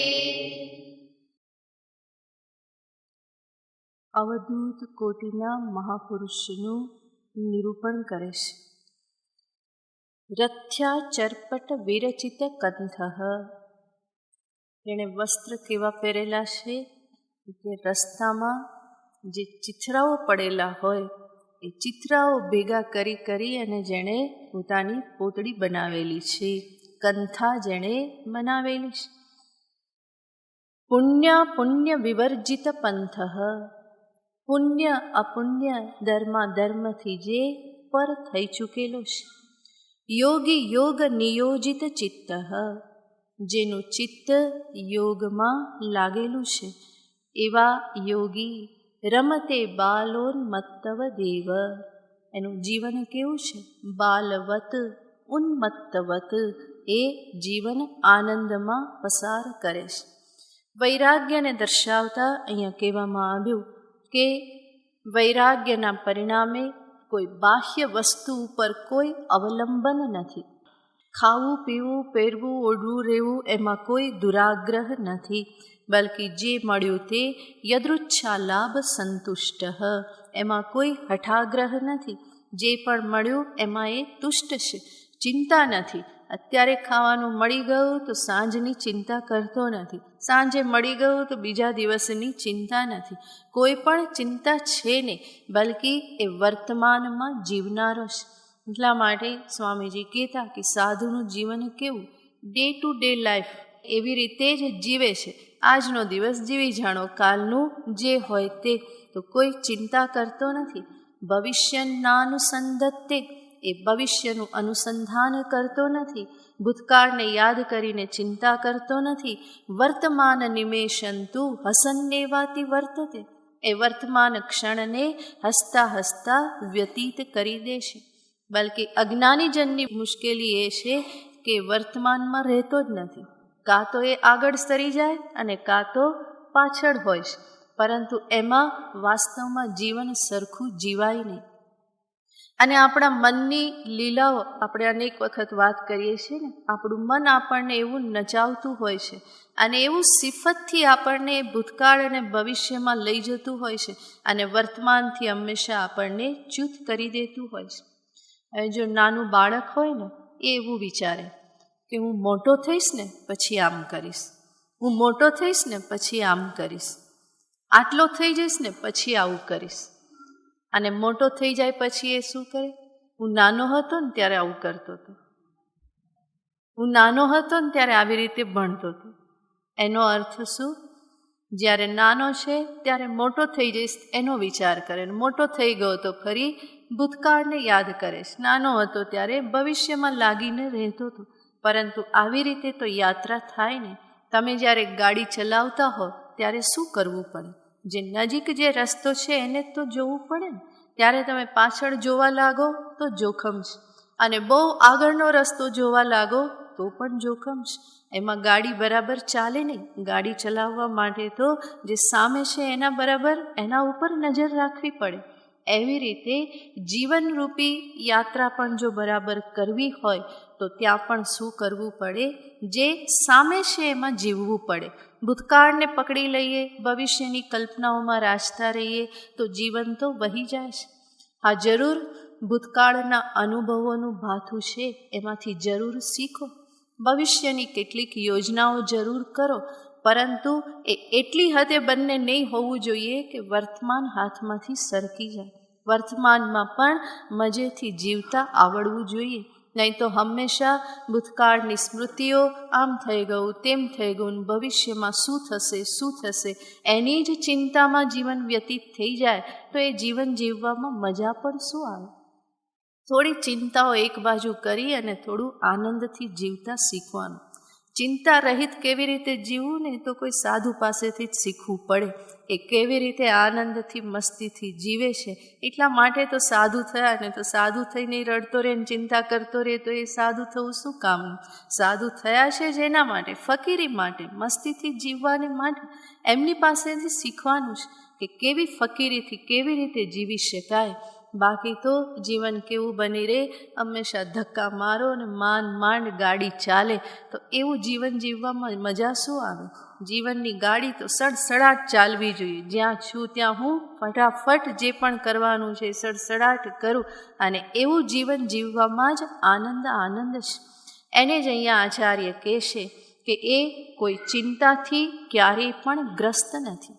એટલું જ નહીં, પરલોકની ચિંતાથી પણ ગ્રસ્ત નથી. પુણ્ય વિવર્જિત પંથ. એને કોઈ પાપ પુણ્યની પણ ચિંતા નથી. કિમહમ સાધુના કરવમ કિમહમ પાપમ કરવમિતિ એતગુમ હવાવન તપતે. જીવન મુક્તનું વર્ણન કરતા તૈત્રીય ઉપનિષદ કહે છે કે આ બધી વસ્તુઓ એને તાપ આપતી નથી. મેં આવું કેમ કર્યું, મેં આવું કેમ ન કર્યું. કારણ કે કરનારો હતો એ કરતા જ હવે બાકી રહ્યો નથી. કર્તાનો બાદ થઈ ગયો. પોતાને અકર્તા અભોક્તા સ્વરૂપમાં જેણે પ્રતિષ્ઠિત કરી દીધો, એના માટે પુણ્ય પાપ જે છે એવી કોઈ વસ્તુ રહેતી નથી. સામાન્ય મનુષ્ય જે છે એને જીવન નિર્વાહની ચિંતા હોય. ધાર્મિક એવો જે છે એને પાપ પુણ્યની ચિંતા હોય. સાધક જે છે એને પોતાના મનને સંભાળવાની ચિંતા હોય. જ્યારે આ જીવન મુક્ત મહાપુરુષ અવધૂત કેવા છે, એને આમાંની કોઈ ચિંતા નથી. એક પણ ચિંતા ક્યારેય પણ એને સ્પર્શ કરતી નથી. એને આલોકની કોઈ ચિંતા નથી, પરલોકની ચિંતા નથી, મનને સંભાળવાની ચિંતા. કારણ કે એ જાણે છે હું આ બધાથી પર છું. હું શુદ્ધ ચિદઘન ચિદાનંદ સ્વરૂપ પરમાત્મ સ્વરૂપ બ્રહ્મ સ્વરૂપ જ છું. એ નિશ્ચય એના અંતરમાં થઈ ગયેલો છે. અને એટલે જ એનું ચિત્ત શેમાં રહેશે? યોગી યોગ નિયોજિત ચિત્ત. જેનું ચિત્ત મન એમાં જ રહેશે. મનને સંભાળવું પડતું નથી.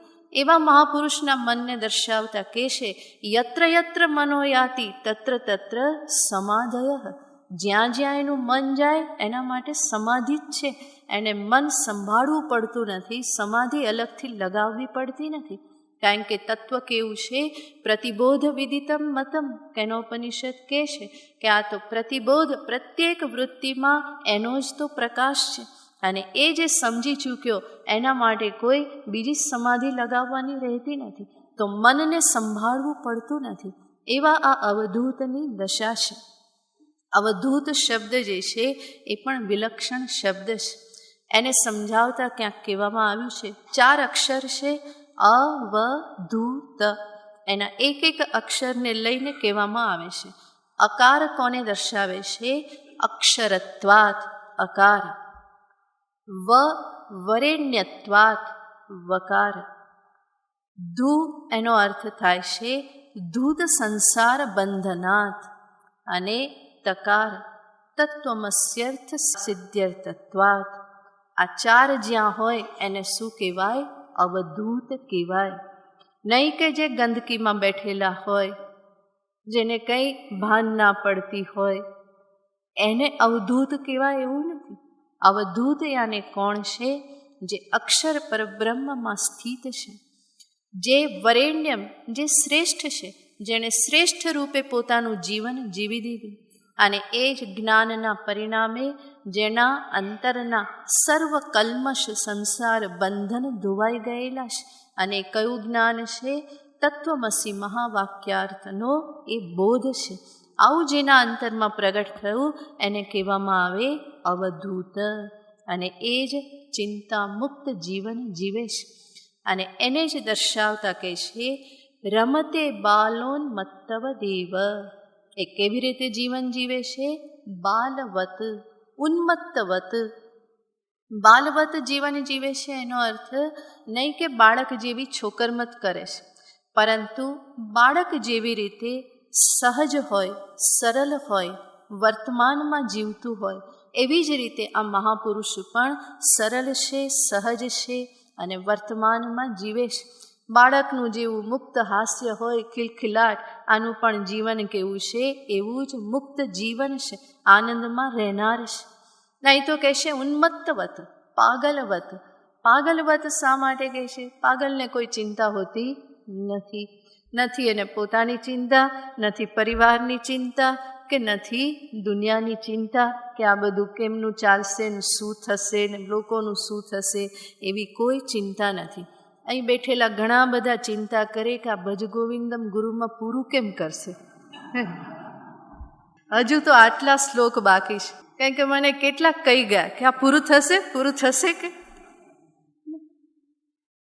તો આવી ચિંતાઓ લઈને બધા બેસે. પૂરું ધારો કે ના થાય તો પણ શું, થઈ જાય તો બહુ સરસ, ના થયું તો પણ શું, પણ થઈ જશે, ચિંતા ના કરતા.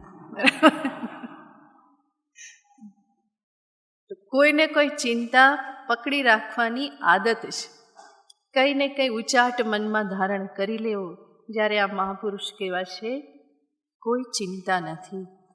પાગલની જેમ, પાગલને કોઈ ચિંતા હોતી નથી.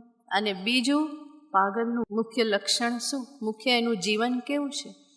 એ ક્યાંય પણ જગતમાં નુકસાન પહોંચાડતો નથી. ભલે પાગલ છે, પરંતુ એ ક્યાંય નુકસાન કરતો નથી. એક બુદ્ધિશાળી મનુષ્ય બુદ્ધિ સરખી ન ચાલે અને જગતને જેટલું નુકસાન કરે છે એની ગણતરી કરવી કઠિન છે. પરંતુ આ ઉન્મત્ત પાગલ જે છે એ કંઈ નુકસાન કરતો નથી. એવી રીતે મહાપુરુષનું જીવન આ જગતમાં એવું છે કે જે કોઈને કંઈ નુકસાન કરતું નથી, બલ્કિ સર્વભૂત હિતે રતાહા, સર્વભૂતોના કલ્યાણમાં હંમેશા રત રહેશે. તો આવું આ મહાપુરુષનું જીવન છે. અને એની પાસેથી આપણે એ જ શીખવાનું છે કેવી રીતે આનંદમાં રહીએ. હું અનેક વખત કહેતી હોઉં છું કે હંમેશા મોજમાં રહેવું, ફોજમાં ના રહેવું. બરાબર?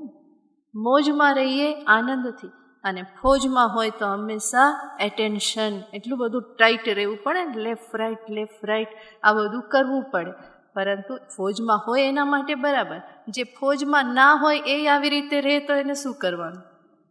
તો હંમેશા મોજમાં રહેવું, ફોજમાં રહેવા કરતાં મોજમાં રહેવું. થોડું ભગવાન ઉપર છોડતા શીખવાનું. જગતને ચલાવનારો તો એ જ છે, હું તો ચલાવનાર નથી. મારાથી થાય એટલું જરૂર કરું, કર્તવ્ય નિભાવું, સારામાં સારી રીતે કરું, પરંતુ થોડું પ્રભુ ઉપર છોડતા શીખવું. અને જરૂરી નથી કે આવું બ્રહ્મજ્ઞાન થયા પછી જ આપણે આનંદથી રહી શકીએ. એની પહેલાં પણ રહી શકાય. આ પરમાનંદ પછી પ્રાપ્ત થાય, પરંતુ થોડી ઘણી સમજદારી, થોડી પ્રભુ પ્રત્યેની શરણાગતિ એ પણ મારા જીવનમાં ઘણો આનંદ ફકીરી પ્રદાન કરનાર છે. જ્ઞાનનું બળ ન હોય તો કંઈ નહીં, થોડી સમજદારીનું બળ, થોડી ભક્તિનું બળ, શરણાગતિનું બળ, એનાથી પણ જીવનમાં આનંદથી રહી શકાય છે. હંમેશા રડતા રહેવું, ચિંતાગ્રસ્ત રહેવું એ કોઈ બુદ્ધિમાની તો નથી. ભગવાને બુદ્ધિ શેના માટે આપી? રડવા માટે આપેલી છે? રડવા માટે નથી આપી. અને રડવા માટે બુદ્ધિનો ઉપયોગ કરે તો એ તો કેવો મૂર્ખ કહેવાય. બુદ્ધિનો ઉપયોગ તો આનંદને માટે છે, સુખથી જીવવાને માટે છે, પ્રેમથી જીવવાને માટે છે, એ રડવાને માટે નથી. એટલા માટે નાની નાની વાતોમાં ખોટું લગાડતા રહેવું, મનને હંમેશા વાંકું પડતું રહે, નાની નાની વાતોમાં ફરિયાદ કરતા રહેવું, એ કોઈ સાચું જીવન નથી. સાચું જીવન તો છે આનંદથી રહો, થાય એટલું કરો, બીજાનો સ્વીકાર કરો, પ્રેમથી રહો અને મોજથી રહો. ખાલી રોદણા રોતા રહેવાની આદત જે પડેલી છે એમાંથી મનને મુક્ત કરો. એટલા માટે આપણા કવિ કહે છે કે મર્દની મોકાણમાં જવું સારું, પરંતુ કાયરની જાનમાં ચડવું નથી. મર્દની મોકાણમાં જઈએ, કાયરની જાનમાં પણ ચડવું નથી. મોતની મીઠી મુસ્કાન માણશું, પણ જિંદગી જીવવા હવે રડવું નથી. મોતની મુસ્કાન માણીશું, જિંદગી જીવવા માટે રડતા રહીએ એવી જિંદગી શું કામની? પ્રેમથી જિંદગી જીવીએ. આ મહાપુરુષો સાધુઓ આપણને એ જ દર્શાવે છે, ચિંતા મુક્ત પ્રેમથી આનંદથી કેવી રીતે જીવન જીવવું. અને ત્યાં સુધી પહોંચવા માટે ફરી પાછું ક્યાંથી શરૂઆત કરવી પડે એને આચાર્ય બતાવે છે આગળના શ્લોકમાં. કસ્ત્વં કોહં કુત આયાતઃ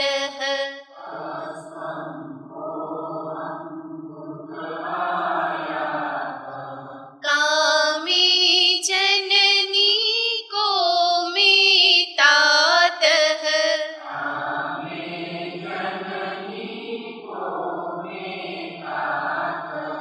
ઇતિ પરિભાવય સર્વમસારમ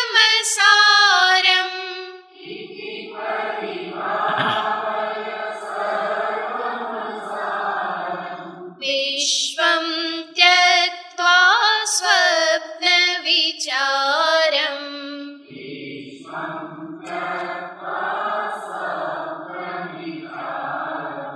ભજ ગોવિંદમ ભજ ગોવિંદમ ગોવિંદમ ભજ મૂઢમતે.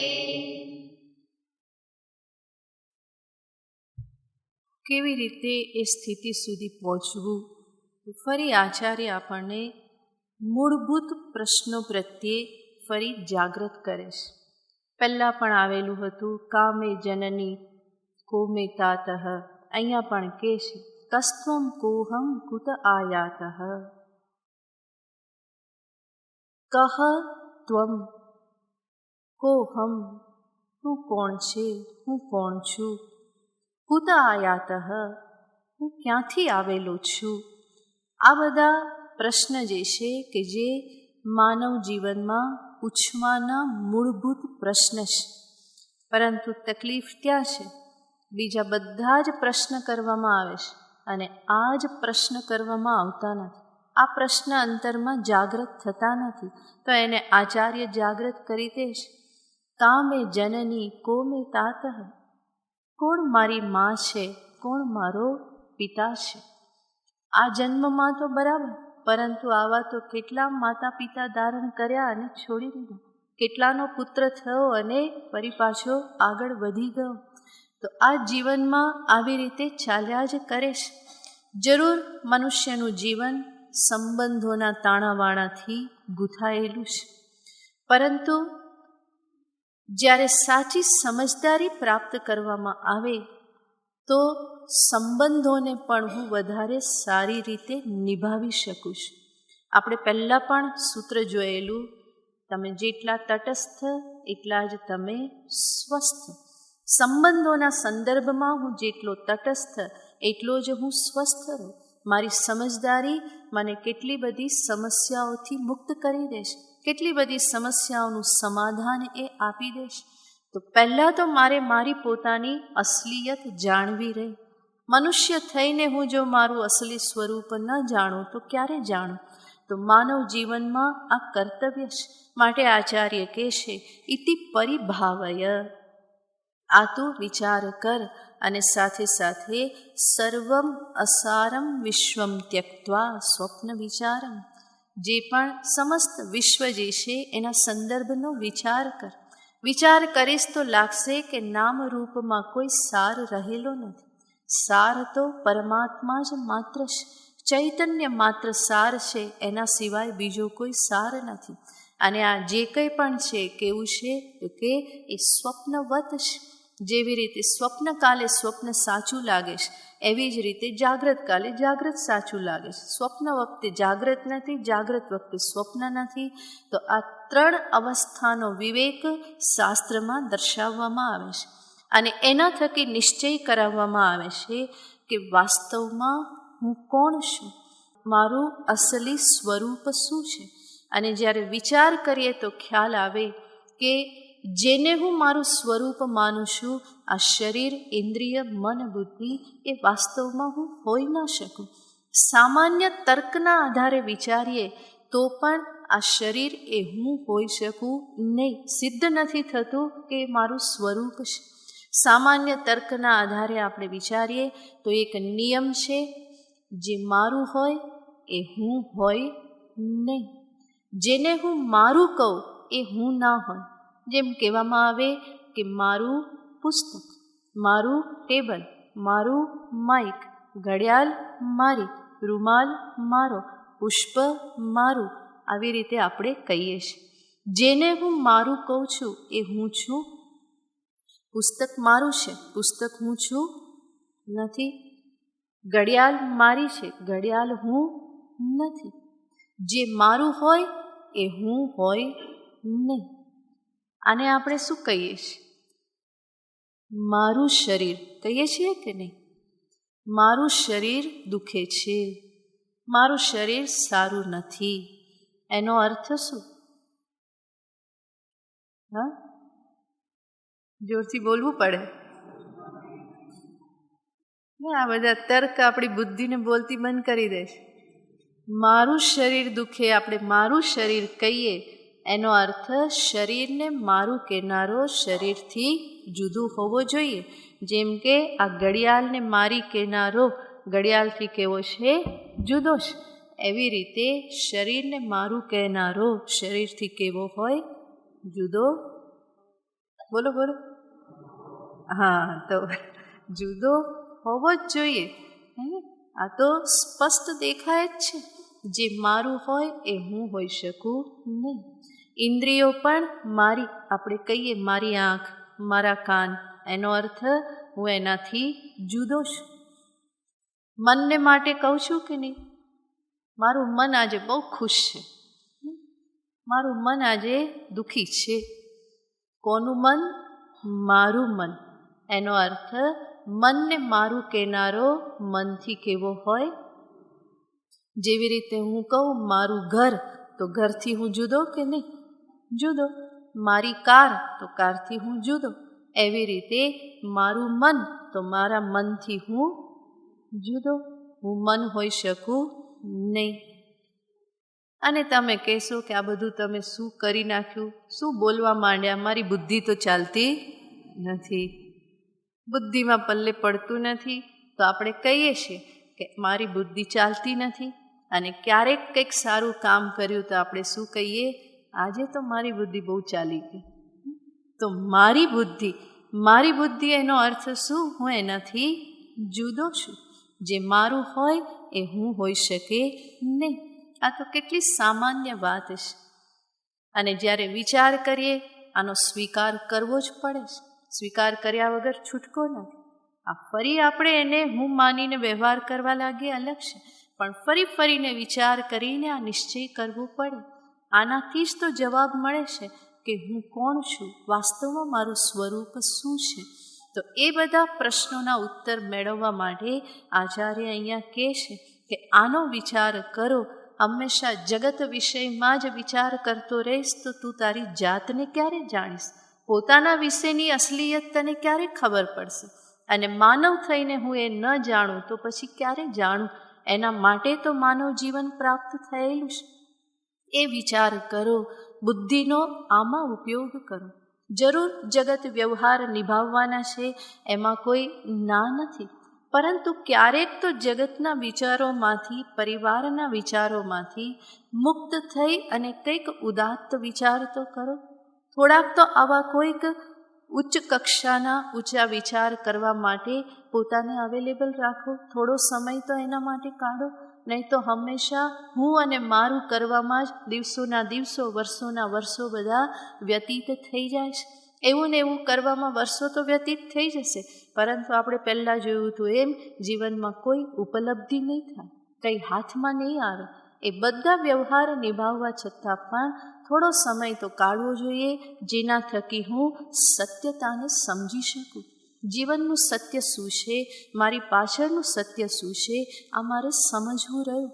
અને એવી રીતે એ સત્યને જ્યારે હું સમજું તો મને સ્પષ્ટ રૂપે ખ્યાલ આવશે મારા જીવનમાં સંબંધોનું શું સ્થાન છે, સંબંધોનું પ્રયોજન શું છે, મારે શું શીખવાનું છે. હું વધારે સારી રીતે એનો ઉપયોગ કરી શકીશ. હું પોતે પણ અને જે મારી સાથે જોડાયેલા છે એનું પણ વધારે સારી રીતે કલ્યાણ થઈ શકશે. તો જ્ઞાન હંમેશા કલ્યાણકારી છે. હા જરૂર, આ સત્ય શોધનની આત્મચિંતનની પ્રક્રિયા એ કોઈ સામાન્ય પ્રક્રિયા નથી, બહુ જ સૂક્ષ્મ છે. ગુરુ તમને માર્ગ બતાવી શકે, કરવાનું તો પોતાએ રહે. આ સમજવાનું બુદ્ધિમાં ચમકારો મારી બુદ્ધિમાં થવો જોઈએ. ગુરુની બુદ્ધિનો ચમકારો તમને કામ નહીં લાગે, મારી બુદ્ધિમાં એ ચમકારો થવો જોઈએ. બહુ સૂક્ષ્મ છે, સ્વરૂપ સૂક્ષ્મ છે, એને પકડવું એ આસાન નથી. અને એટલા માટે જ બુદ્ધિ પણ સૂક્ષ્મ થવી જોઈએ, શુદ્ધ થવી જોઈએ. વ્યવહારમાં આપણે જોઈએ તો કોઈ વ્યક્તિ વીણાનું ચિત્ર બનાવી શકે, ફૂલનું ચિત્ર બનાવી શકે, પરંતુ સંગીતનું ચિત્ર બનશે? વીણામાંથી સૂર સંગીત પ્રગટે એનું ચિત્ર નહીં બને. પુષ્પ તો સરસ બનાવી દેશે, ગુલાબનું પુષ્પ, પણ સુગંધનું ચિત્ર બનશે નહીં બને. એ તો સમજવું જ પડે. એવી રીતે આચાર્ય માર્ગ બતાવી શકશે કે આ માર્ગ પર ચાલો, પરંતુ ચાલી અને પોતાની ઓળખાણ પોતાએ જ મેળવવી પડે. એ અંતરમાં જ એ જાગરણ થવું જોઈએ, અંતરમાં જ એ વૃત્તિ પ્રગટ થાય, અવિદ્યાની નિવૃત્તિ થાય.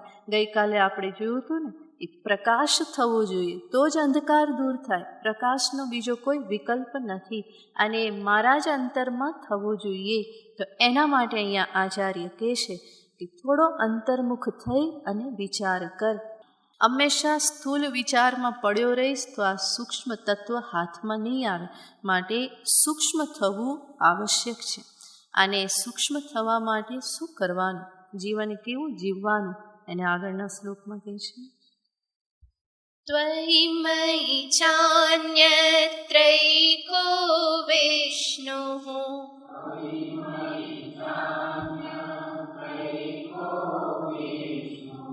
વ્યર્થં કુપ્યસિ મય્યસહિષ્ણુઃ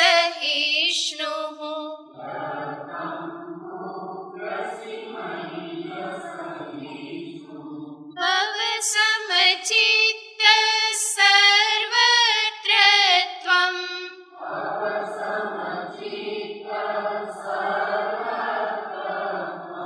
વાંચસ્ય ચિરાદ્યતિ વિષ્ણુત્વં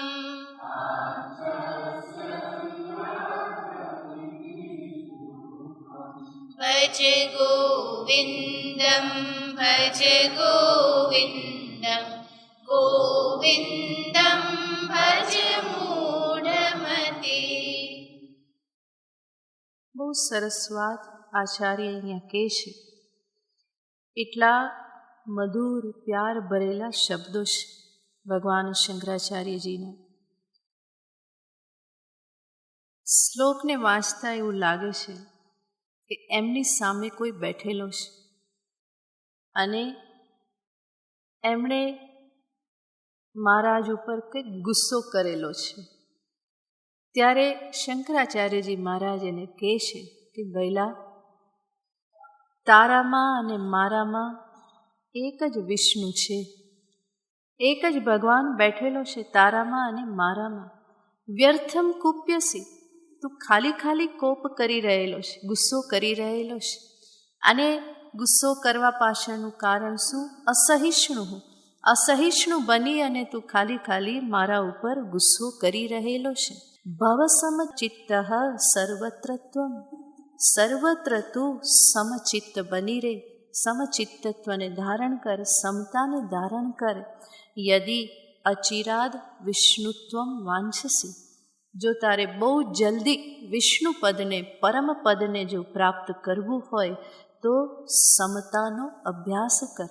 ગુસ્સો કરવાથી કામ નહીં ચાલે. વ્યર્થમ કુપ્યસી, તું ખાલી ખાલી મારા ઉપર ગુસ્સો કરી રહ્યો છે. જો કોઈ આપણા પર ગુસ્સો કરે તો પણ કેવું શાંતિથી જવાબ અપાય એ શંકરાચાર્યજી બતાવે છે. કોઈકે ગુસ્સો કર્યો છે અને એ શાંતિથી એને સમજાવે છે. ત્વયી મયી ચાન્યત્રૈકો વિષ્ણુ, ત્વયી મયી ચ અન્યત્ર, તારામાં, મારામાં અને અન્યત્ર, બીજા બધામાં પણ કે છે એક જ ભગવાન બિરાજમાન છે. સર્વભૂતાનામ હૃદ્દેશેર્જુન તિષ્ઠતિ, ભગવાન સ્વયં કહે છે હું સર્વભૂતોના હૃદયમાં બિરાજમાન છું. અંતર્યામી તરીકે સર્વના અંતરમાં પ્રભુ બિરાજમાન છે. અંતસ્થિત્વા યમયતિ ઇતિ અંતર્યામી. અંતર્યામી કોને કહેવાય? જે અંદર બેસી અને જે નિયમન કરે છે એને કહેવાય અંતર્યામી. અહીંયા આચાર્ય કહે છે કે તું વ્યર્થ કોપ કરે છે. અને આવું શા માટે આચાર્ય કહે છે? ભગવાન શંકરાચાર્યજી આપણે ગઈકાલે પણ જોયેલું હતું કે એમણે બહુ બધી યાત્રાઓ કરેલી છે ભારત વર્ષમાં, અને એમને આવા ઘણા બધા, આ પણ એક નમૂનો મળ્યો હશે. જેમ બીજા બધા નમૂનાની વાત કરીને એમ આ પણ મળ્યા જ હશે. અને આવા તો કેટલા. એમણે જાણ્યું છે કે સૌથી મોટો શત્રુ દરેક મનુષ્યનો, સાધકનો કયો છે? તો કે ક્રોધ. ક્રોધને વશ બધા થઈ જાય છે. અને એટલા માટે અહીંયા આપણને સૂચિત કરે છે કે આ ક્રોધને છોડવો રહ્યો. જે આગળ કહેવામાં આવ્યું એ જીવન મુક્તિ અવસ્થાને પ્રાપ્ત કરવી હોય, જ્ઞાન પ્રાપ્ત કરવું હોય તો ક્રોધમાંથી મુક્ત થવું રહ્યું. ક્રોધને સાચવી રાખી અને કોઈ પણ કલ્યાણના પથે આગળ વધી શકે નહીં. માટે અહીંયા ક્રોધને છોડવા માટે જ આ વાત દર્શાવવામાં આવી. ગીતાજીમાં પણ કહેવામાં આવ્યું, ભગવાને કહ્યું કામ એશ ક્રોધ એશ રજોગુણ સમુદ્ભવ. અર્જુન જ્યારે પ્રશ્ન પૂછે છે કે પ્રભુ, મનુષ્ય ન ઈચ્છતો હોવા છતાં પણ ક્યારેક એ એવા કામ કેમ કરે છે જેની એને ઈચ્છા નથી? અનિચ્છન્નપી વાર્ષ્ણેય બલાદિવ નિયોજિત. ત્યારે ભગવાન એને કહે છે કામ એશ ક્રોધ એશ. એની પાછળનું કારણ છે કામના અને ક્રોધ. અને ક્રોધ બધા જ જાણે છે. ક્રોધ કોને કહેવાય જાણો છો ને? કે એની વ્યાખ્યા કે લક્ષણ કરવાની જરૂર છે? આને ક્રોધ કહેવાય?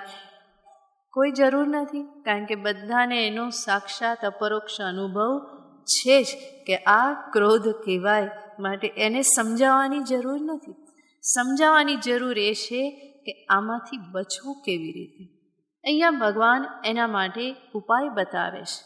અસહિષ્ણુ વિશેષણ અહીંયા આપી અને કહી દીધું કે સર્વપ્રથમ તો ક્રોધથી મુક્ત થવા માટે થોડી સહનશીલતા કેળવો. અસહિષ્ણુ થવાથી જ વારંવાર ગુસ્સે થવામાં આવે છે. અને આપણે જોઈએ છીએ કે આજકાલ આ સહિષ્ણુતા, સહનશીલતા એ ગુણ બહુ લુપ્ત થતો જાય છે. સહનશીલતા જીવમાં રહી નથી. બધા જ વાતમાં ગુસ્સો કરે. દાદા દાદી પણ ગુસ્સો કરે, મમ્મી પપ્પા પણ કરે અને બાળકો પણ કરે. ત્રણ પેઢી, કોઈ બાકી રહેતું નથી. નાના બાળકો પણ ગુસ્સો કરે. અને વૃદ્ધ જેણે જીવનનું ભાથું બાંધ્યું, આખું જીવન જીવી લીધું, એ પણ શું કરે છે? એ પણ એ જ કરે છે. તો વાતમાં ગુસ્સે થઈ જવું, નાની વાતમાં ક્યાંક ને ક્યાંક કમાન છટકી જવી, એ યોગ્ય તો કહેવાય નહીં. સહનશીલતા જીવનમાં હોવી જ જોઈએ. આચાર્ય અહીંયા કહે છે કે થોડું પોતાના આવેશોને થોડા ખાડતા શીખો, થોડા કડવા ઘૂંટડા પી જતા શીખો. હંમેશા ઉદ્વેગમાં આવી અને હંમેશા એક ઘાને બે કટકા કરવામાં માનવું એ યોગ્ય નથી. એવી રીતે જીવન જીવી શકાય નહીં. આ જરૂર સહનશીલતાનો અર્થ એવો નથી કે આપણે કાયર બનીએ, પરંતુ કહેવાનું તાત્પર્ય છે જીવનમાં દરેક પરિસ્થિતિમાં તમારું એક ગાંભીર્ય, ગરિમાને જાળવી રાખો. ક્રોધ મનુષ્યની ગરિમાને હણી નાખે છે. અને જ્યારે ગરિમા હણાઈ જાય ત્યારે મનુષ્ય રહેતો નથી. એની માનવતા ત્યારે ક્યાંક ખોવાઈ જાય છે. આવશ્યકતા છે જરૂર ફોર્મલી કો, દ્રઢતાથી કો, પરંતુ ક્રોધિત થઈ અને પોતાના વ્યક્તિત્વ પરનો કાબુ ગુમાવી દેવો અને વિચિત્ર વિકૃત થઈ અને બધું બોલવું કરવું એ કોઈ રીતે યોગ્ય કહેવાય નહીં. સહનશીલતા કેળવવી રહે, પોતાની ગરિમાને ગાંભીર્યને હંમેશા જાળવી રાખવું રહે. એવું ના થાય કે ગુસ્સો કરો અને તમે મજાકને માટે એક વિષય બની જાઓ. સામે તો કોઈ નહીં બોલે, પરંતુ તમે ગુસ્સો કરીને જશો ને પાછળથી બધા ખીખી કરતા હોય, અને એ કેટલા અંશે યોગ્ય કહેવાય. આપણે શા માટે એવા સસ્તા થઈએ? આપણને એવું લાગે છે કે ગુસ્સો કરીને આપણે આપણું કામ કરાવી લઈએ છીએ, પણ એવું નથી. આપણે સસ્તા થઈએ છીએ. કામ કરાવવાના ઘણા બધા બીજા માર્ગ હોઈ શકે. દ્રઢતાથી કહેવાનું છે, એની ના નહીં કહેવું પડે, પરંતુ આપણને ખ્યાલ હોવો જોઈએ કે અહીંયા આવું દ્રઢ થવું જરૂરી છે. ગુસ્સે થવાથી કંઈ અર્થ સિદ્ધ થતો નથી, બલ્કિ એમાં પોતાને પણ નુકસાન છે, બીજાને પણ નુકસાન છે. એટલા માટે ક્રોધને ડબલ આગ કહેવામાં આવેલી છે. જ્યાં ઉત્પન્ન થાય ત્યાં પણ બાળે, અને જેના ઉપર ફેંકો એને પણ બાળે, અને એમાં કોઈ સુખ નથી. આ જરૂર કહેવું પડે. બાળકના કલ્યાણને ધ્યાનમાં રાખી માતા પિતાએ ગુસ્સો કરવો પડે, ગુરુએ શિષ્યને કહેવું પડે. આવા કેટલાક સ્થાન છે જ્યાં આવશ્યક છે, પરંતુ ત્યારે આપણને ખ્યાલ હોવો જોઈએ કે અહીંયા ક્રોધનો અભિનય કરવો જરૂરી છે. એ મને ખ્યાલ હોવો જોઈએ, અને સાથે એ યાદ રહેવું જોઈએ કે હું અભિનય કરું છું, નહીં કે હું ક્રોધના વશમાં આવી અને ખેંચાઈ જાઉં, બલ્કિ ક્રોધ મારા વશમાં હોવો જોઈએ. અને આ ક્યારે ખબર પડે કે હું ક્રોધના વશમાં આવી ગયો કે ક્રોધ મારા વશમાં છે, એવી રીતે મેં ક્રોધ કર્યો? એનું એક જ લિંગ છે. જ્યારે તમે સજાગતાપૂર્વક જ્યારે ક્રોધ કરો કોઈના હિતને માટે, તો એ કામ પૂરું થયા પછી બીજી જ ક્ષણે તમે નોર્મલ હો છો. અને જ્યારે તમે ક્રોધના વશમાં આવી જાઓ ત્યારે ક્યાંય સુધી ધુમાડા નીકળતા રહે. એ ધુમાડા કેટલાને ફરી પાછા અડે, વાસ મારે. તો એ શું બતાવે છે કે હું ક્રોધના વશમાં ભાન ભૂલી ગયો. પણ જો સજાગતા સાથે મારે જે કરવાનું હોય મેં કર્યું હોય, તો બીજી જ ક્ષણે હું નોર્મલ હોઉં છું. પછી એ લંગર ચાલતું નથી. તો હું વશમાં આવી જાઉં તો પછી મારો કોઈ એના પર કાબુ રહેતો નથી. તો આ કળાને શીખવી પડે. જ્યાં આવશ્યક છે ત્યાં પણ એ કરવાનું જે છે એને શીખવું પડે. બાકી મોટે ભાગે તો એ આવશ્યક હોતું નથી. આપણે એને આવશ્યક માની લઈએ છીએ.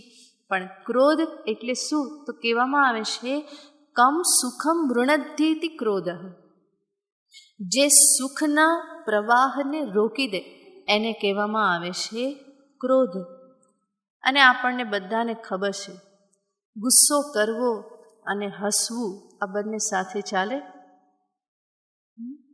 ગુસ્સો પણ કરો અને હસો પણ, એ બંને સાથે ના થાય. એટલા માટે બાળકો છે ને બહુ હોશિયાર હોય. મમ્મી પપ્પા ગુસ્સો કરે ને તો એને ક્યાંક હસાવી દે, એટલે પછી ગુસ્સો થઈ ના શકે.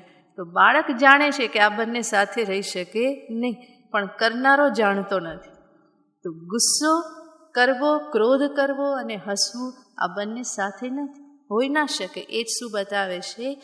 ક્રોધ જે છે એ સુખને હણી નાખે છે, સુખના પ્રવાહને એ અવરુદ્ધ કરી દે છે.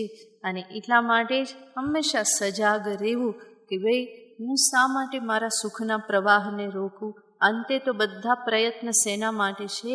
સુખ, શાંતિ, આનંદ માટે જ. મારા આનંદને હું શા માટે હણું? બીજાના આનંદને પણ હું શા માટે હણું? એને પણ હું શા માટે દુઃખી કરું? હા, વ્યવહાર માટે મેં કહ્યું એમ આવશ્યક છે તો જરૂર આપણે ફોર્મલી કહીએ, દ્રઢતા સાથે કહીએ, જે કહેવાનું, જે સ્ટેન્ડ લેવાનું છે એ લઈએ. પરંતુ એના માટે ધુઆફુઆ થવાની જરૂર નથી, ધુમાડા કાઢવાની જરૂર નથી, આંખો કાઢવાની જરૂર નથી, કે પછી કઠોર વચન બોલવાની પણ જરૂર નથી. જેટલું તમે દ્રઢતાથી કહો એની જેટલી અસર થશે એના કરતાં વધારે અસર ગુસ્સાથી કહેવામાં નહીં થાય, બલ્કि દ્રઢતાથી કીધેલું જ વધારે કામ કરશે. અને એ જ કળા મારે શીખવાની છે. અને મુખ્ય વસ્તુ, ક્રોધથી છૂટવું હોય તો પહેલાં તો મને સમજાવવું જોઈએ કે આ મારી નબળાઈ છે. ક્રોધને નબળાઈ દોષ રૂપે મારે સ્વીકાર કરવું રહ્યું. એને હું જસ્ટિફાય કરતો રહું તો એમાંથી મુક્ત ના થવાય. આપણે કહીએ કે આણે આવું કર્યું પછી આમ જ થાય ને, આવું કરે પછી તો ગુસ્સો આવે જ ને, આમ થયું પછી હું બીજું શું કરું. એવું કરવાનું નહીં. પહેલાં તો એ વસ્તુ સમજવાની કે ગુસ્સો આવ્યો ક્યાંથી, બહારથી આવ્યો કે અંદરથી આવ્યો? અંદરથી જ આવે છે ને, બહારથી તો કોઈ નાખતું નથી. એનો અર્થ મૂળે છે ક્યાં? અંદર જ છે. અને જે ખાધું હોય ને એની જ ઉલટી થાય, અંદર હોય એ જ બહાર નીકળે. તો ગુસ્સો જે બહાર નીકળે છે એ જે અંદર છે એ જ નીકળે છે, નહીં કે બીજો કોઈ મને કરાવે છે. માટે બીજા ઉપર નાખવું નહીં કે આ કરે આમ પછી તો મને ગુસ્સો આવે ને, એવું મનમાં રાખવું નહીં. બલ્કિ એ જ સ્વીકાર કરવો પડે કે આ મારી નબળાઈ છે, આ દોષ છે અને એમાંથી મારે બહાર નીકળવું છે. અને જે સજાગતાપૂર્વક વર્તે એ જરૂર આમાંથી મુક્ત થઈ જ શકે. કારણ કે ગુસ્સો એ અચાનક આવતો નથી, એ નોટિસ આપે છે કે હવે હું આવું છું. બલ્કિ આપણે બીજાને કહીએ છીએ, જો હવે સંભાળીને બોલ હો, નહીં તો મારું છટકે છે. આપણે આવું કહીએ છીએ, પણ આપણે શું કહીએ છીએ? આપણે બીજાને કહીએ છીએ જો હવે સંભાળજે. હા, પણ સંભાળવાનું કોને છે? મારે સંભાળવાનું, મારે જ સંભાળી જવાનું છે કે હવે આ આવી રહ્યું છે, એને હું પહેલાં જ હું એને બરાબર સાચવી અને શાંત કરી દઉં. પણ આપણી હંમેશા ઉલટી ગંગા હોય છે. આપણે બીજાને હંમેશા કહીએ કે જો સંભાળજે સંભાળજે, પણ આપણે જ સંભાળવાનું છે. એનો અર્થ શું? કે ગુસ્સો જે છે એ પહેલાં નોટિસ આપે છે કે હું આવી રહ્યો છું. અને કેટલી બધી કૃપા કહેવાય, એ નોટિસ આપે છે. એટલા માટે એને સંભાળવો એ સંભવ છે. અમે કહો કે ના પણ અમને તેવી ખબર પડતી નથી ને છટકી જ જાય છે, તો પણ કંઈ વાંધો નહીં, છટકી ગયું કંઈ વાંધો નહીં. પછી તો તમે વિચાર કરી શકો ને એના ઉપર. પછી એના પર વિચાર કરો કે આ મને શું થયું, શા માટે આવું થયું, કેમ મારી સજાગતા ન રહે, કઈ પરિસ્થિતિમાં હું કાબુ ગુમાવી દઉં છું. તમારી ડાયરીમાં નોંધ રાખો, અને નોંધ રાખશો તો ખબર પડશે કે મારી આ નબળાઈ ક્યાં ક્યાં પ્રગટ થાય છે. તમે લખ્યું હશે, વિચાર કર્યો હશે, તો એ જ તમને સજાગતા પ્રદાન કરશે.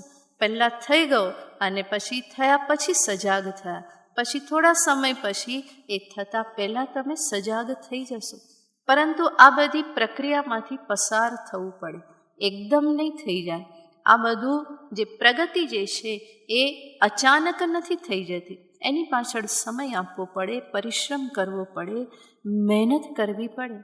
મને યાદ છે આની પહેલાંનો જ્ઞાન યજ્ઞ હતો ત્યારે આ ક્રોધ ઉપર જ આખું એક પ્રવચન હતું. અને એ સાંભળીને એક ભાઈએ મને પત્ર લખ્યો હતો કે ગુરુમાં તમે જે પણ કહ્યું એનું મારા જીવનમાં અમલ કરીશ, અને ફરી જ્ઞાન યજ્ઞ થશે ત્યાં સુધીમાં હું ખાતરી આપું છું કે હું મારા ક્રોધ ઉપર વશ પ્રાપ્ત કરી લઈશ. મને વાંચીને એટલો આનંદ થયો હતો કે ચલો આ એક વ્યક્તિ પણ તૈયાર થયો, એનાથી બધું સફળ થઈ ગયું કે એકને તો ઉપયોગી થશે. તો આવો દ્રઢ નિશ્ચય કરવો પડે કે મારે આમાંથી બહાર નીકળવું જ છે, અને તો જરૂર નીકળી શકાય. તો અહીંયા આચાર્ય કહેશે કે થોડા સહનશીલ થતાં શીખો. એકદમ જ આપણે સામે સામું કહેવાની હંમેશા આદત રાખતા હોઈએ છીએ, એ યોગ્ય નથી, બલ્કિ સંભાળીને ચાલવું પડે. સાથે સાથે બીજું કહેશે સર્વમાં ઈશ્વર દર્શન કરો. ત્વયી મયી અન્યત્ર એકઃ વિષ્ણુ. બધે એક જ વિષ્ણુ છે. 5-10 મિનિટ વધારે લઉં છું હા શ્લોક પૂરો કરવા માટે. સર્વત્ર એક જ વિષ્ણુ છે, એનો અર્થ ભગવાન કહે છે એક ઈશ્વરનું દર્શન કરો. બધે એ જ બિરાજમાન છે. અને ઈશ્વરનું દર્શન કરશો તો ગુસ્સો નહીં કરો. આપણે ભગવાન ઉપર ગુસ્સો ના કરીએ. આપણી સામે બાલ મુકુંદ પ્રગટ થઈ જાય અને તોફાન કરે તેના પર ગુસ્સો કરીએ ના કરીએ. ભગવાન શિવજી પ્રગટ થાય તો ગુસ્સો કરીએ ના કરીએ. ત્યાં તો કેવા ઓછા ઓછા થઈ જાય કે પ્રભુ પ્રભુ કરીને. તો સર્વત્ર પ્રભુ દર્શન થાય તો ગુસ્સો કરવા માટે કોઈ કારણ રહેતું નથી. પ્રયત્નપૂર્વક વિચાર કરીએ કે સર્વમાં એ જ તો બિરાજમાન છે, સર્વત્ર એક ચેતન પરમાત્મા બિરાજમાન છે. હું ગુસ્સો કરીને એને શા માટે હું દુઃખી કરું, એને હું કષ્ટ શા માટે આપું? આપણે ક્યારેય ઈચ્છીએ નહીં કે પ્રભુને આપણે કષ્ટ આપીએ. આ જરૂર આપણે બહુ બધું માગતા રહીએ છીએ કે આટલું કરી દેજો, આટલું કરી દેજો, પરંતુ એ ખબર નથી એટલા માટે. બાકી અંતરથી તો કોઈ ઈચ્છતું નથી ને કે પ્રભુને આપણે કષ્ટ આપીએ. તો સર્વત્ર એક ઈશ્વરના દર્શન થાય તો ગુસ્સો કરવા માટે કોઈ કારણ રહેતું નથી. અને ત્રીજું કારણ અહીંયા આચાર્ય દર્શાવે છે, સમચિત્તત્વ. ચિત્તને સમ રાખો, સંભાળતા શીખો. વિષમ ચિત્ત ઉપર નીચે જે આવેશોને વશ થતું રહે છે, એની જગ્યાએ આચાર્ય કહેશે થોડી સમતા ધારણ કરો, જીવનમાં થોડી સ્થિરતાને ધારણ કરતા શીખો. આત્મવંચના કર્યા વગર પોતાની નબળાઈ જે છે એનો સ્વીકાર કરી એમાંથી બહાર નીકળવા માટે જે પણ કરવાનું હોય એ કરવા માટે તૈયાર થાવ. અને સાથે સાથે મનની કેળવણી હંમેશા કરતા રહો, મનની માવજત કરતા રહો, મનની સાથે વાર્તાલાપ કરતા રહો, પોતાના જીવનના લેખાજોખા હંમેશા કરતા રહો. બીજા બધા હિસાબ તો બહુ કર્યા, હવે હિસાબ પોતાના મનની સાથે હિસાબ આપણે જે કરવાનો છે એ કરવાનો પ્રારંભ કરીએ. એટલા માટે કવિ કહે છે, વજન કરે તે હારે રે મનવા, ભજન કરે તે જીતે. વજન કરે જે હંમેશા લેખાજોખા હિસાબ કરે છે જગતના સંદર્ભના, પરંતુ જે ભગવત ભજન કરે, સાધન પથે ચાલે એ જીતે છે. તો આ અધ્યાત્મ યાત્રા તો આ મનની સાથે કરવાની યાત્રા છે. ત્યાં મારો ભેરું મારો મન જ છે, મનની સાથે જ. મન જ શત્રુ છે, મન જ મિત્ર છે. મન એવા મનુષ્યાણામ કારણમ બંધ મોક્ષયો, મન જ કારણ છે, એને જ સંભાળવાનું છે. અને આમાંથી બહાર નીકળવા માટે ઘણા બધા ઉપાય છે. નાના નાના ઉપાય પણ છે, દીર્ઘકાળના ઉપાય પણ છે. તમને ચાન્સ મળે તો આગળનું પ્રવચન સાંભળી લેજો, બરાબર?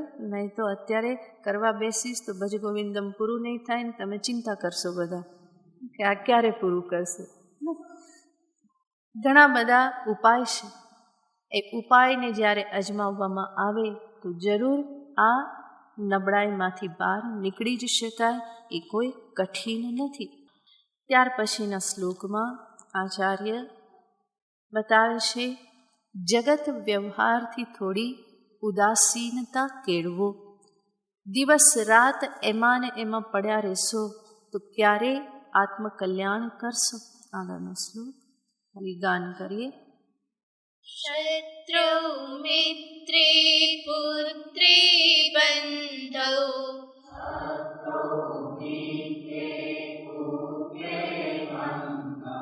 મા કુરુ યત્નં વિગ્રહ સંધૌ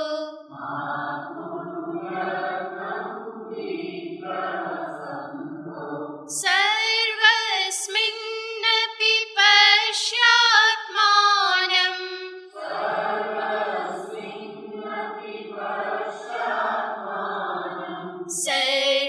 સર્વત્રોત્સૃજ ભેદાજ્ઞાનં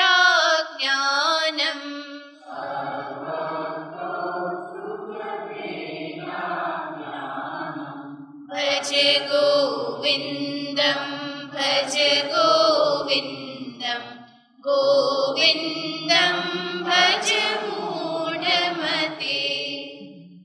આવતીકાલે જોઈશું. ઓમ પૂર્ણમદઃ પૂર્ણમિદં પૂર્ણાત પૂર્ણમુદચ્યતે પૂર્ણસ્ય પૂર્ણમાદાય પૂર્ણમેવાવશિષ્યતે. ઓમ શાંતિ શાંતિ શાંતિ. હરિ ઓમ શ્રી ગુરુભ્યો નમઃ. હરિ ઓમ.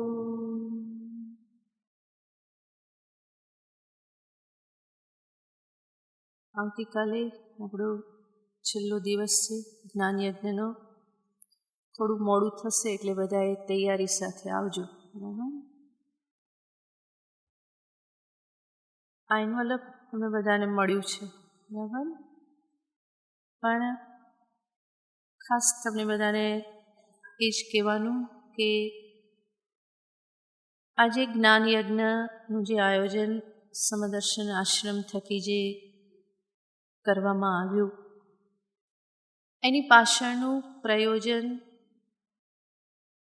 એક જ માત્ર પ્રયોજન, અને એ પ્રયોજન છે તમે બધા સત્સંગ કરતા થાઓ.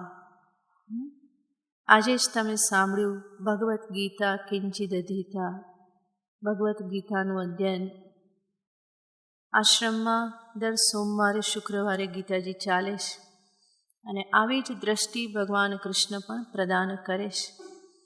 સત્સંગનું મહત્ત્વ પણ તમે સાંભળ્યું ભજ ગોવિંદમમાં, સત્સંગત્વે નિસંગત્વમ. આપના અંતરમાં સત્સંગ પ્રત્યે રુચિ ઉત્પન્ન થાય, સત્સંગ કરી આપ તમારા જીવનનું ઘડતર કરો, જીવનમાં સુખને, શાંતિને, પ્રસન્નતાને પ્રાપ્ત કરો. એ જ પ્રયોજન છે.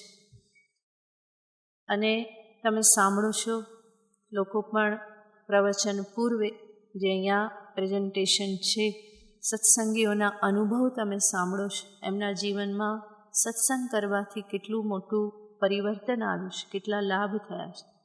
એ જ લાભ તમને પણ પ્રાપ્ત થઈ શકે એ હેતુથી જ આ જ્ઞાન યજ્ઞનું આયોજન કરવામાં આવે છે. અને એટલા માટે જ આમાં એન્વલપની ઉપર વિગત જે છે એ આપવામાં આવેલી છે. થોડુંક કષ્ટ સહન કરીને પણ આપણે સત્સંગ કરીએ ને તો એ ફાયદામાં જ છે, કોઈ ખોટનો ધંધો નથી, ફાયદો જ ફાયદો છે. જો તમે અહીંયા આવી શકો 8 દિવસ સુધી રેગ્યુલર, તો પછી સોમ ને શુક્રવારે અઠવાડિયામાં 2 દિવસ તો આવી જ શકાય. ભગવાને આપણને 24 કલાક છે ને બહુ વિચારપૂર્વક આપ્યા છે, એમાં બધું જ થઈ શકે એ વિચારીને જ એમણે આપેલા છે. એટલે એક્સ્ટ્રા સમયની જરૂર નથી, ખાલી સમયનું આયોજન કરવાનું છે. મને અમારા સાધકો કહે છે કે ઘણા બધા એવું કહે છે કે અમને સમદર્શન આશ્રમ બહુ દૂર પડે છે, આવવા જવામાં તકલીફ પડે છે.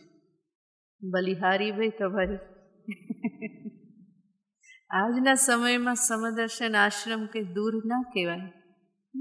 મોટા સિટીમાં જાઓ, લોકો ક્યાંથી આવે છે સત્સંગ કરવા. અમારા આશાબેના બધા બેઠેલા છે, રોજ અમદાવાદથી આવે છે, 1.5 કલાક ત્યાંથી થાય આવતા, 1.25 કલાક જેવું રોજ આવે છે. અહીંયા પણ આવે છે 8 દિવસથી, સવારમાં પણ પહોંચી જાય ત્યાં. તો મન હોય તો માળવે જવાય. બધા કહે છે તકલીફ પડે આવવા જવામાં, ડ્રાઇવિંગ ના થઈ શકે રાત્રે, પણ તમે 4-5 જણ સાથે મળીને એક રિક્ષા કરી લો. ગાંધીનગરમાં એટલું ગરીબ કોઈ નથી, એ તો મને ખબર છે કે તમને 10-15 રૂપિયા ના પોસાય. 4-5 ભેગા મળીને રિક્ષા કરી લો, એ જ રિક્ષાવાળો તમને લઈ આવશે ને પાછા લઈ જશે. એટલે આ તો આપણે ના આવવું હોય ને તો બાના ઘણા બધા મળી રહે, બરાબર. પણ તમે નિશ્ચય કરશો તો જરૂર આવી શકશો. એના માટે જ આ આયોજન થયેલું છે. અને આ કવરની અંદર કંઈ મૂકવાનું નથી, આ તો છપાઈ ગયું હતું એટલા માટે આ કવર આપ્યું છે. તમારા તરફથી સાચી ગુરુ દક્ષિણા એ જ હશે કે તમે સ્વાધ્યાયમાં આવો, તમારા જીવનમાં તમે પ્રભુ ભક્તિ કરો, જીવનને સુંદર બનાવો, આનંદ પ્રાપ્ત કરો. આ એક મહાન દ્રષ્ટિ છે જે સત્સંગથી આપણને જીવન પ્રત્યેની મહાન દ્રષ્ટિ પ્રાપ્ત થાય છે. એ તમે પ્રાપ્ત કરો, ગીતા સ્વાધ્યાય કરવા માટે આવો, એ જ તમારા તરફથી મળતી મોટી ગુરુ દક્ષિણા છે. બાકી ધનની કોઈ આવશ્યકતા નથી, એટલા માટે આની અંદર કંઈ મૂકતા નહીં. પણ ઉપરની વિગત જરૂર ભરજો અને એમાં મોટે ભાગે હા લખજો, કારણ કે એમાં ઓપ્શન આપ્યા છે ને, એટલે ના લખવા માટે નથી આપતા, હા લખવા માટે જ આપે છે. કાલે આ લઈ આવજો વિગતો ભરી, અને અહીંયા રાખી હશે બોક્સ એની અંદર મૂકી દેજો. આગળની વિગત પછી વિશેષ વિગત આવતીકાલે બતાવીશ.